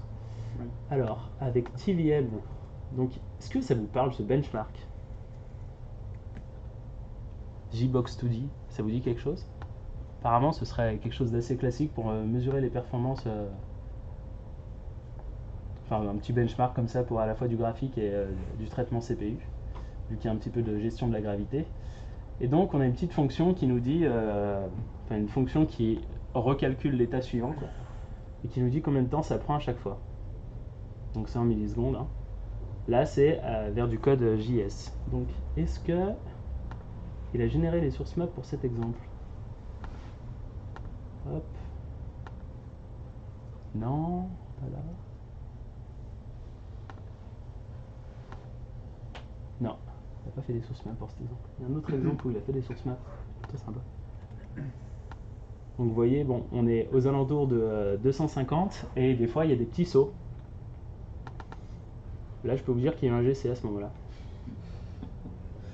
Très probablement. Donc après, il essaye avec d'autres VM. Je vais vous montrer WebAssembly. Donc on était dans les 250. Hein. Hop. Donc, visuellement, ça donne l'impression d'être à peu près la même chose, je trouve. Enfin, je sais pas vous, mais je ressens pas de l'amélioration. Mais surtout sur les scores, par contre, il n'y a pas photo. Il n'y a pas de virgule en plus. Et il n'y a pas de virgule en plus. Ouais, Et comment ça a tu plus les de obtiens, technique. tes métriques? Ah bah c'est lui qui a fait son Ça benchmark. va plus donc vite là, avec des hints plutôt que des fautes. ouais, il a dû utiliser des hints pour mesurer ça. Ouais, c'est pour ça que c'est rapide Le en système. fait, une technique. Avec, Il a voulu gratter Système 10 transparent, secondes. Il y a même une warning du navigateur pour vous prouver que c'est pas que c'est pas juste une arnaque, encore une fois. Donc là, ça fait des modules mais qui sont un peu plus gros quoi. Hop. Ça en fait ramer Firefox. Oh le bel effet démo et Firefox va cracher. Oula. Ça c'est Bon. pour le plugin Flash. Hein. Là cette fois, je peux pas dire que c'est le plugin. Non? Ah si. Ok. Bon bah là il y a un peu plus de fonctions, un peu plus de code. C'est bon. Il y a des gens qui écrivent ça. Il y a des hits. Bah qui font des compilateurs qui génèrent ça. Donc, ça n'a pas été écrit à la main. Mais là, ce que vous voyez, c'est en gros nous, enfin Firefox voit le binaire et génère un format texte équivalent à la volée quoi. C'est peut-être pour ça que ça a pris un peu de temps. Ils désassemblent en fait. Ouais, c'est exactement ça. Hein. Ouais, les Un performances désassembleur. sont dégradées. Et enfin voilà. Ok. Hyperclick. Par contre, pourquoi il y avait des, genre des espaces ou des tabulations là? Il y a des sous. On peut faire des blocs et des ifs et des trucs comme ça, donc ça c'est pour que ce soit plus lisible qu'on rajoute des tabulations. Ah là là. Donc je vous parlais tout à l'heure de Flavor aussi, qui est le petit framework qui fait pour faire du développement web. Donc c'est quand même plus avancé que de l'assembleur normal où il y a des jumps ou des. Ouais. Ouais. Il n'y a pas de saut inconditionnel par exemple en WebAssembly, ce qui est une des garanties de sécurité.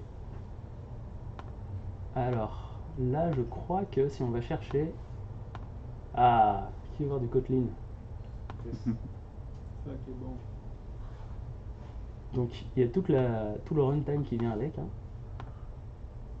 GSO. Donc là on a du Java ici. Donc là c'est compilé vers du JS. Hein. Et il a mis en plus de ça les source maps. Et donc là c'est le Kotlin. Voilà, après je sais pas à quel moment quoi est utilisé. Mais en gros, vous pouvez développer entièrement votre application web comme ça et ça juste marche quoi. Donc ça c'était Flavor le... Ouais, Flavor, le framework qui fait des bindings, enfin rajoute des bindings en plus. Donc ça c'est à peu près le support à l'heure actuelle de la JVM dans WebAssembly.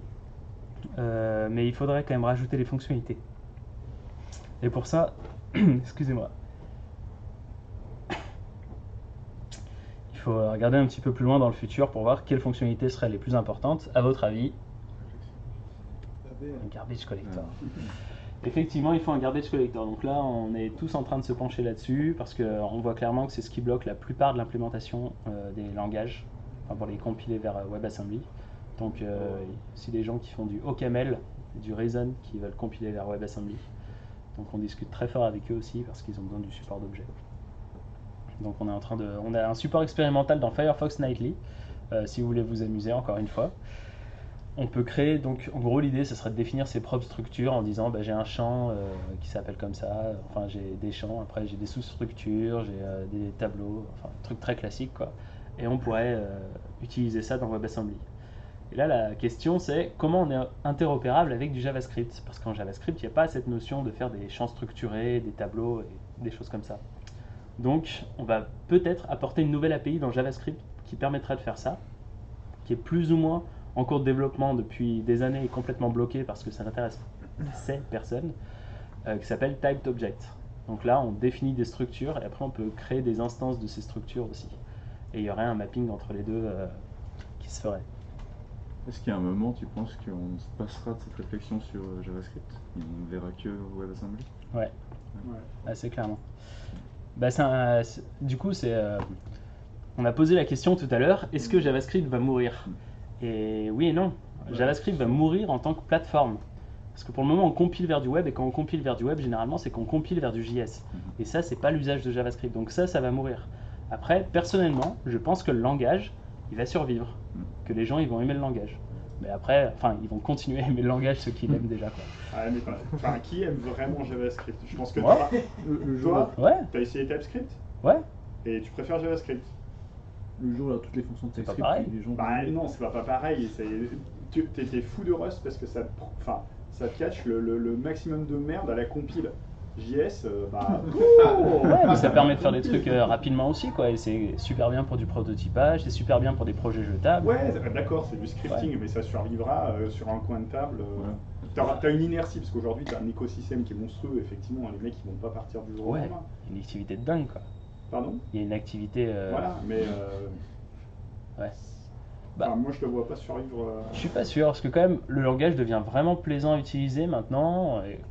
Avec, enfin, t'as regardé les versions récentes de JavaScript, ES6, ES7 et plus. Ouais, alors j'ai regardé, après, ça commence à je suis être. pas un fan de JavaScript déjà, donc quand j'en écris le moins Ouais, possible. mais voilà, c'est ça, quoi. Enfin, tu vois, t'as un biais négatif, du coup, tu renforces ton biais Mais négatif. je pense que c'est même Ouais, l'inverse. ouais, en mais fait. j'ai un temps C'est- limité, c'est- enfin, c'est- j'ai une ressource limitée, ça s'appelle le temps aussi, quoi. C'est même l'inverse. Je pense que justement, en fait, tout ce qui manque à JavaScript, il y a certaines boîtes qui vont le ramener au travers de TypeScript. Et de fait que le standard passe par le langage JavaScript, il va venir bouffer les prédécesseurs, en fait. Moi, je pense que le JavaScript, justement, va monter pour venir exploser TypeScript, JavaScript va remplacer TypeScript, quoi. On le voit d'ailleurs avec les nouveaux standards et tout, quoi. Ouais, s'ils ont les types, ouais, s'ils ont des compilations, ouais, Je pense que le risque qu'il y a dans JavaScript, c'est aussi qu'il traîne un tas de legacy. Et c'est Ouais. un peu le problème par exemple de Java où il y a beaucoup de legacy, où Mm. les gens disent bon, on va utiliser des trucs comme Kotlin, des trucs comme Ouais. ça là. Et je pense que le risque de JavaScript, c'est qu'un jour les gens vont dire mais il y a tellement de legacy, il va falloir soit faire un JavaScript nouvelle génération qui ressemble pas du tout à l'ancien, ou soit l'abandonner en fait. JavaScript the good part. Bah, Ouais, c'est intéressant c'est pas d'avoir impossible que ça arrive, mais si tu regardes en fait Flash, il y a des gens qui ont fait des convertisseurs de Flash vers d'autres langages, vers JavaScript par exemple, quoi. Parce que c'était moins cher que de réécrire les bases de code. Et enfin c'est triste, hein, mais ça a du sens, quoi. Et peut-être que ça arrivera avec JavaScript, j'en Bon, sais rien. En ce moment, dans les banques, il y a des gens qui convertissent du COBOL vers des JVM en fait, vers Ouais. web. Parce qu'ils ont une base COBOL qui est super importante. Alors c'est peut-être une application de web assembly, hein, de supporter COBOL aussi. Ah, bah, je pense que c'est un langage assez statique et ça devrait déjà être le cas. Il y a de la thune à se faire en plus. Ouais. Il y a des choses à se faire parce que là, ils sont prêts à payer. Hein, si Ah, bah ouais. si tu leur dégages leur mainframe. Je pense bien. Je connais une entreprise en Belgique qui fait ça, qui fait tourner ce qui tourne sur plusieurs mainframes dans une seule machine Windows sur la VM.NET. Et ils se font des tonnes de tuyaux, ils sont 5 ou 6, enfin c'est assez magique. Bah, Après, faut avoir c'est- l'équivalent que ça coûterait en thunes de les faire tourner sur le mainframe avec les contrats de maintenance. Voilà, ouais. C'est ça. Et du coup, ils disent par contre les langages sont pas fun à implémenter, quoi. Mais ça, je veux bien les croire, mais Mais ils ont de la bonne bière, ça va, quoi. faut le supporter. Donc dans les choses qui dépendront du garbage collector, il y a les host bindings, donc l'idée de pouvoir appeler directement les API du DOM depuis WebAssembly sans passer par JavaScript. Bah ça fera. À partir de ce moment-là, on pourra vraiment se séparer de JavaScript. Genre, ça sera un petit peu le déclencheur, quoi.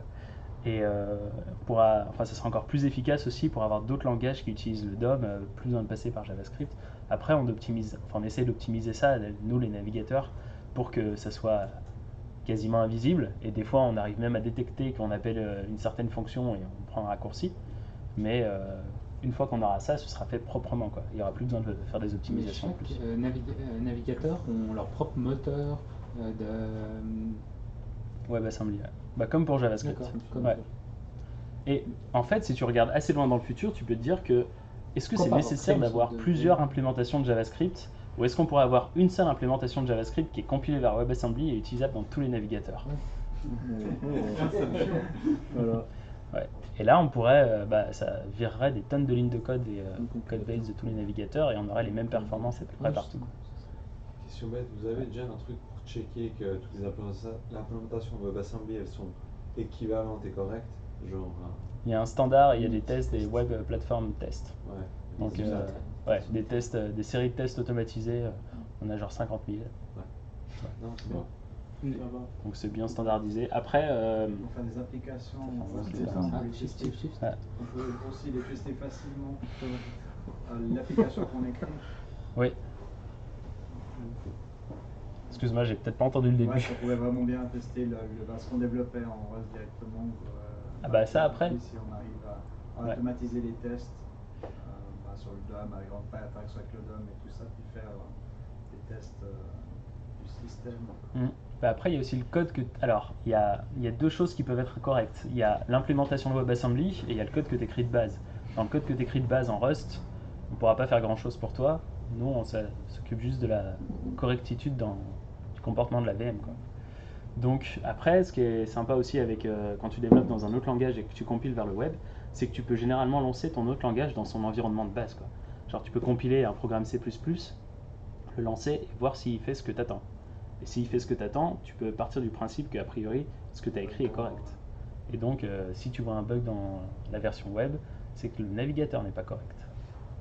Ou bien le compilateur n'est pas correct. Enfin bon, il y a toute une chaîne de responsabilité. Donc là, ça reste au test unitaire. Ouais.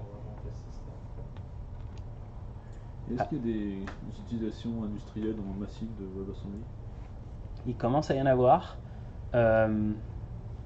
Parmi les projets publics, il y a pas longtemps, il y a des gens qui font des CDN qui commencent à se dire on pourrait faire du traitement JS direct, enfin du traitement vraiment JS, enfin du processing quoi, directement sur les machines des CDN et ensuite envoyer le résultat de ce traitement au client pour encore faire gagner du temps. Donc ils font tourner du JS à l'heure actuelle, ils aimeraient faire tourner du WebAssembly. Il y a ça, donc ça, le jour où ça arrive, ça sera un traitement, ça va passer directement à une grande échelle. Et c'est un cas intéressant en plus parce que c'est pas vraiment embarqué dans le web. Ils vont sûrement, remarque, ils vont peut-être faire tourner des navigateurs en mode headless ou des trucs comme ça pour que ça arrive, mais c'est presque un cas séparé du web quoi, déjà. Après, il y a les blockchains, les startups de blockchain qui veulent faire tourner des smart contracts en WebAssembly. Donc ça, alors à quel point c'est sérieux, je vous laisse juge, mais il y a de l'argent qui est investi dedans en tout cas. Au moins pour faire un ICO, c'est sérieux. Au moins pour lever les fonds, ils sont sérieux. Voilà, ouais. Après, on sait pas trop. Même, smart. Oui, même pour la blockchain Ethereum, ils ont annoncé il n'y a pas longtemps qu'ils allaient passer sur une VM qui serait du WebAssembly quoi. Qui exécuterait du WebAssembly. Ça s'appelle eWasm. C'est pour le smart contract de mettre WebAssembly. Ouais, voilà. Comme ça, tu peux écrire ton smart contract en Rust, tu le compiles vers WebAssembly, tu le fais exécuter par leur VM.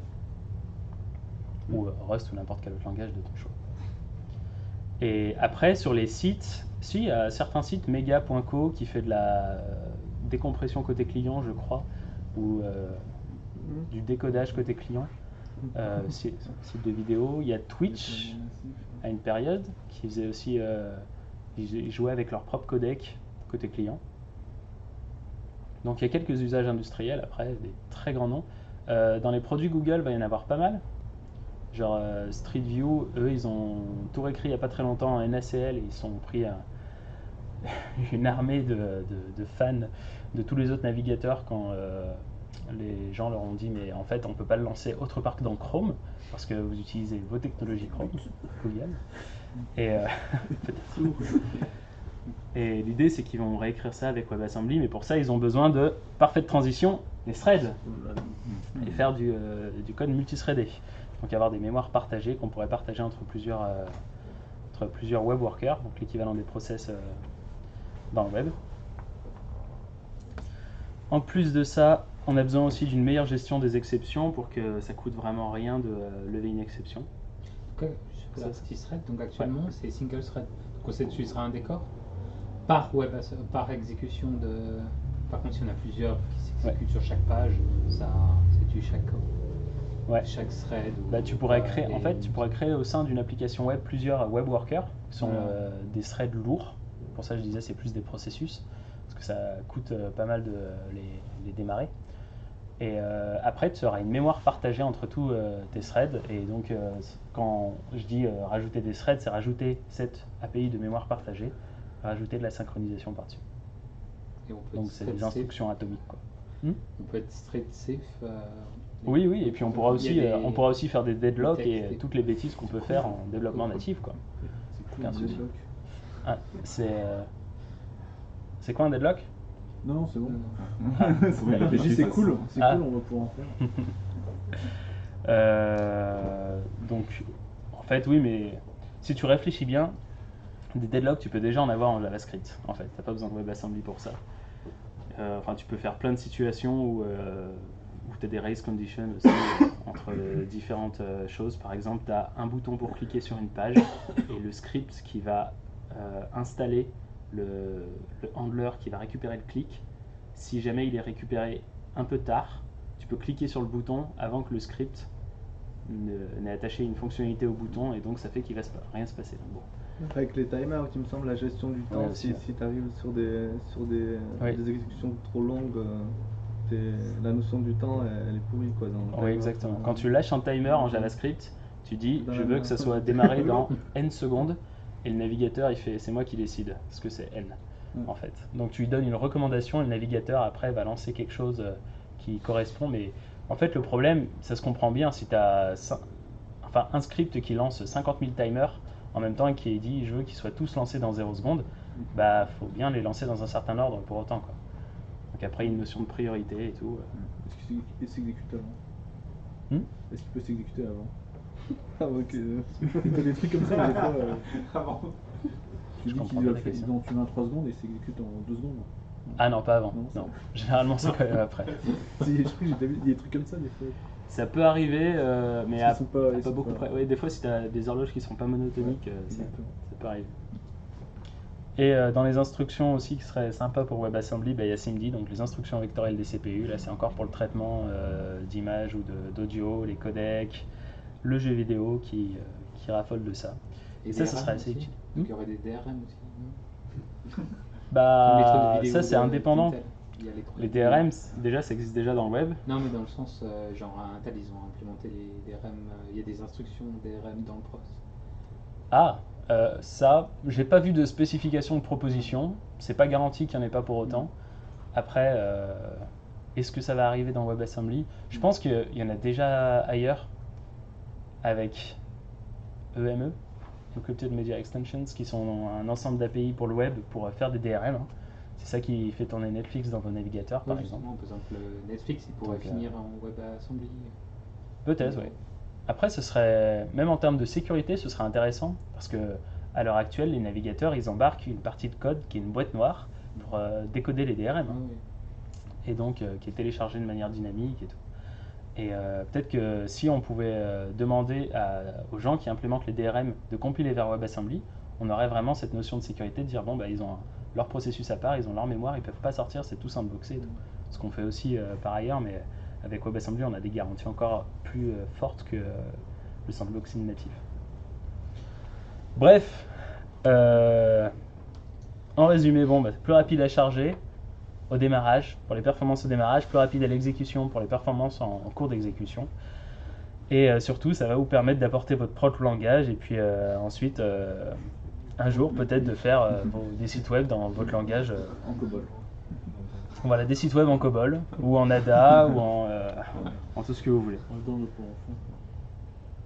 En attendant, je vous propose d'expérimenter, de jouer un petit peu avec tout ça, voir s'il y a des trucs qui vous intéressent. Et puis, vous pouvez participer assez facilement aussi.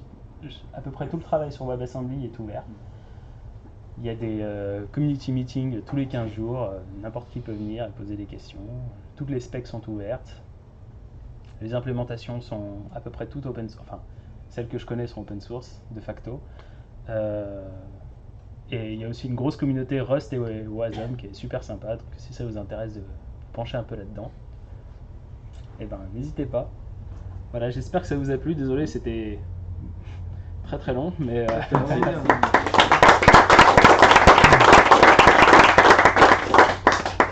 Et puis on va servir un petit apéro.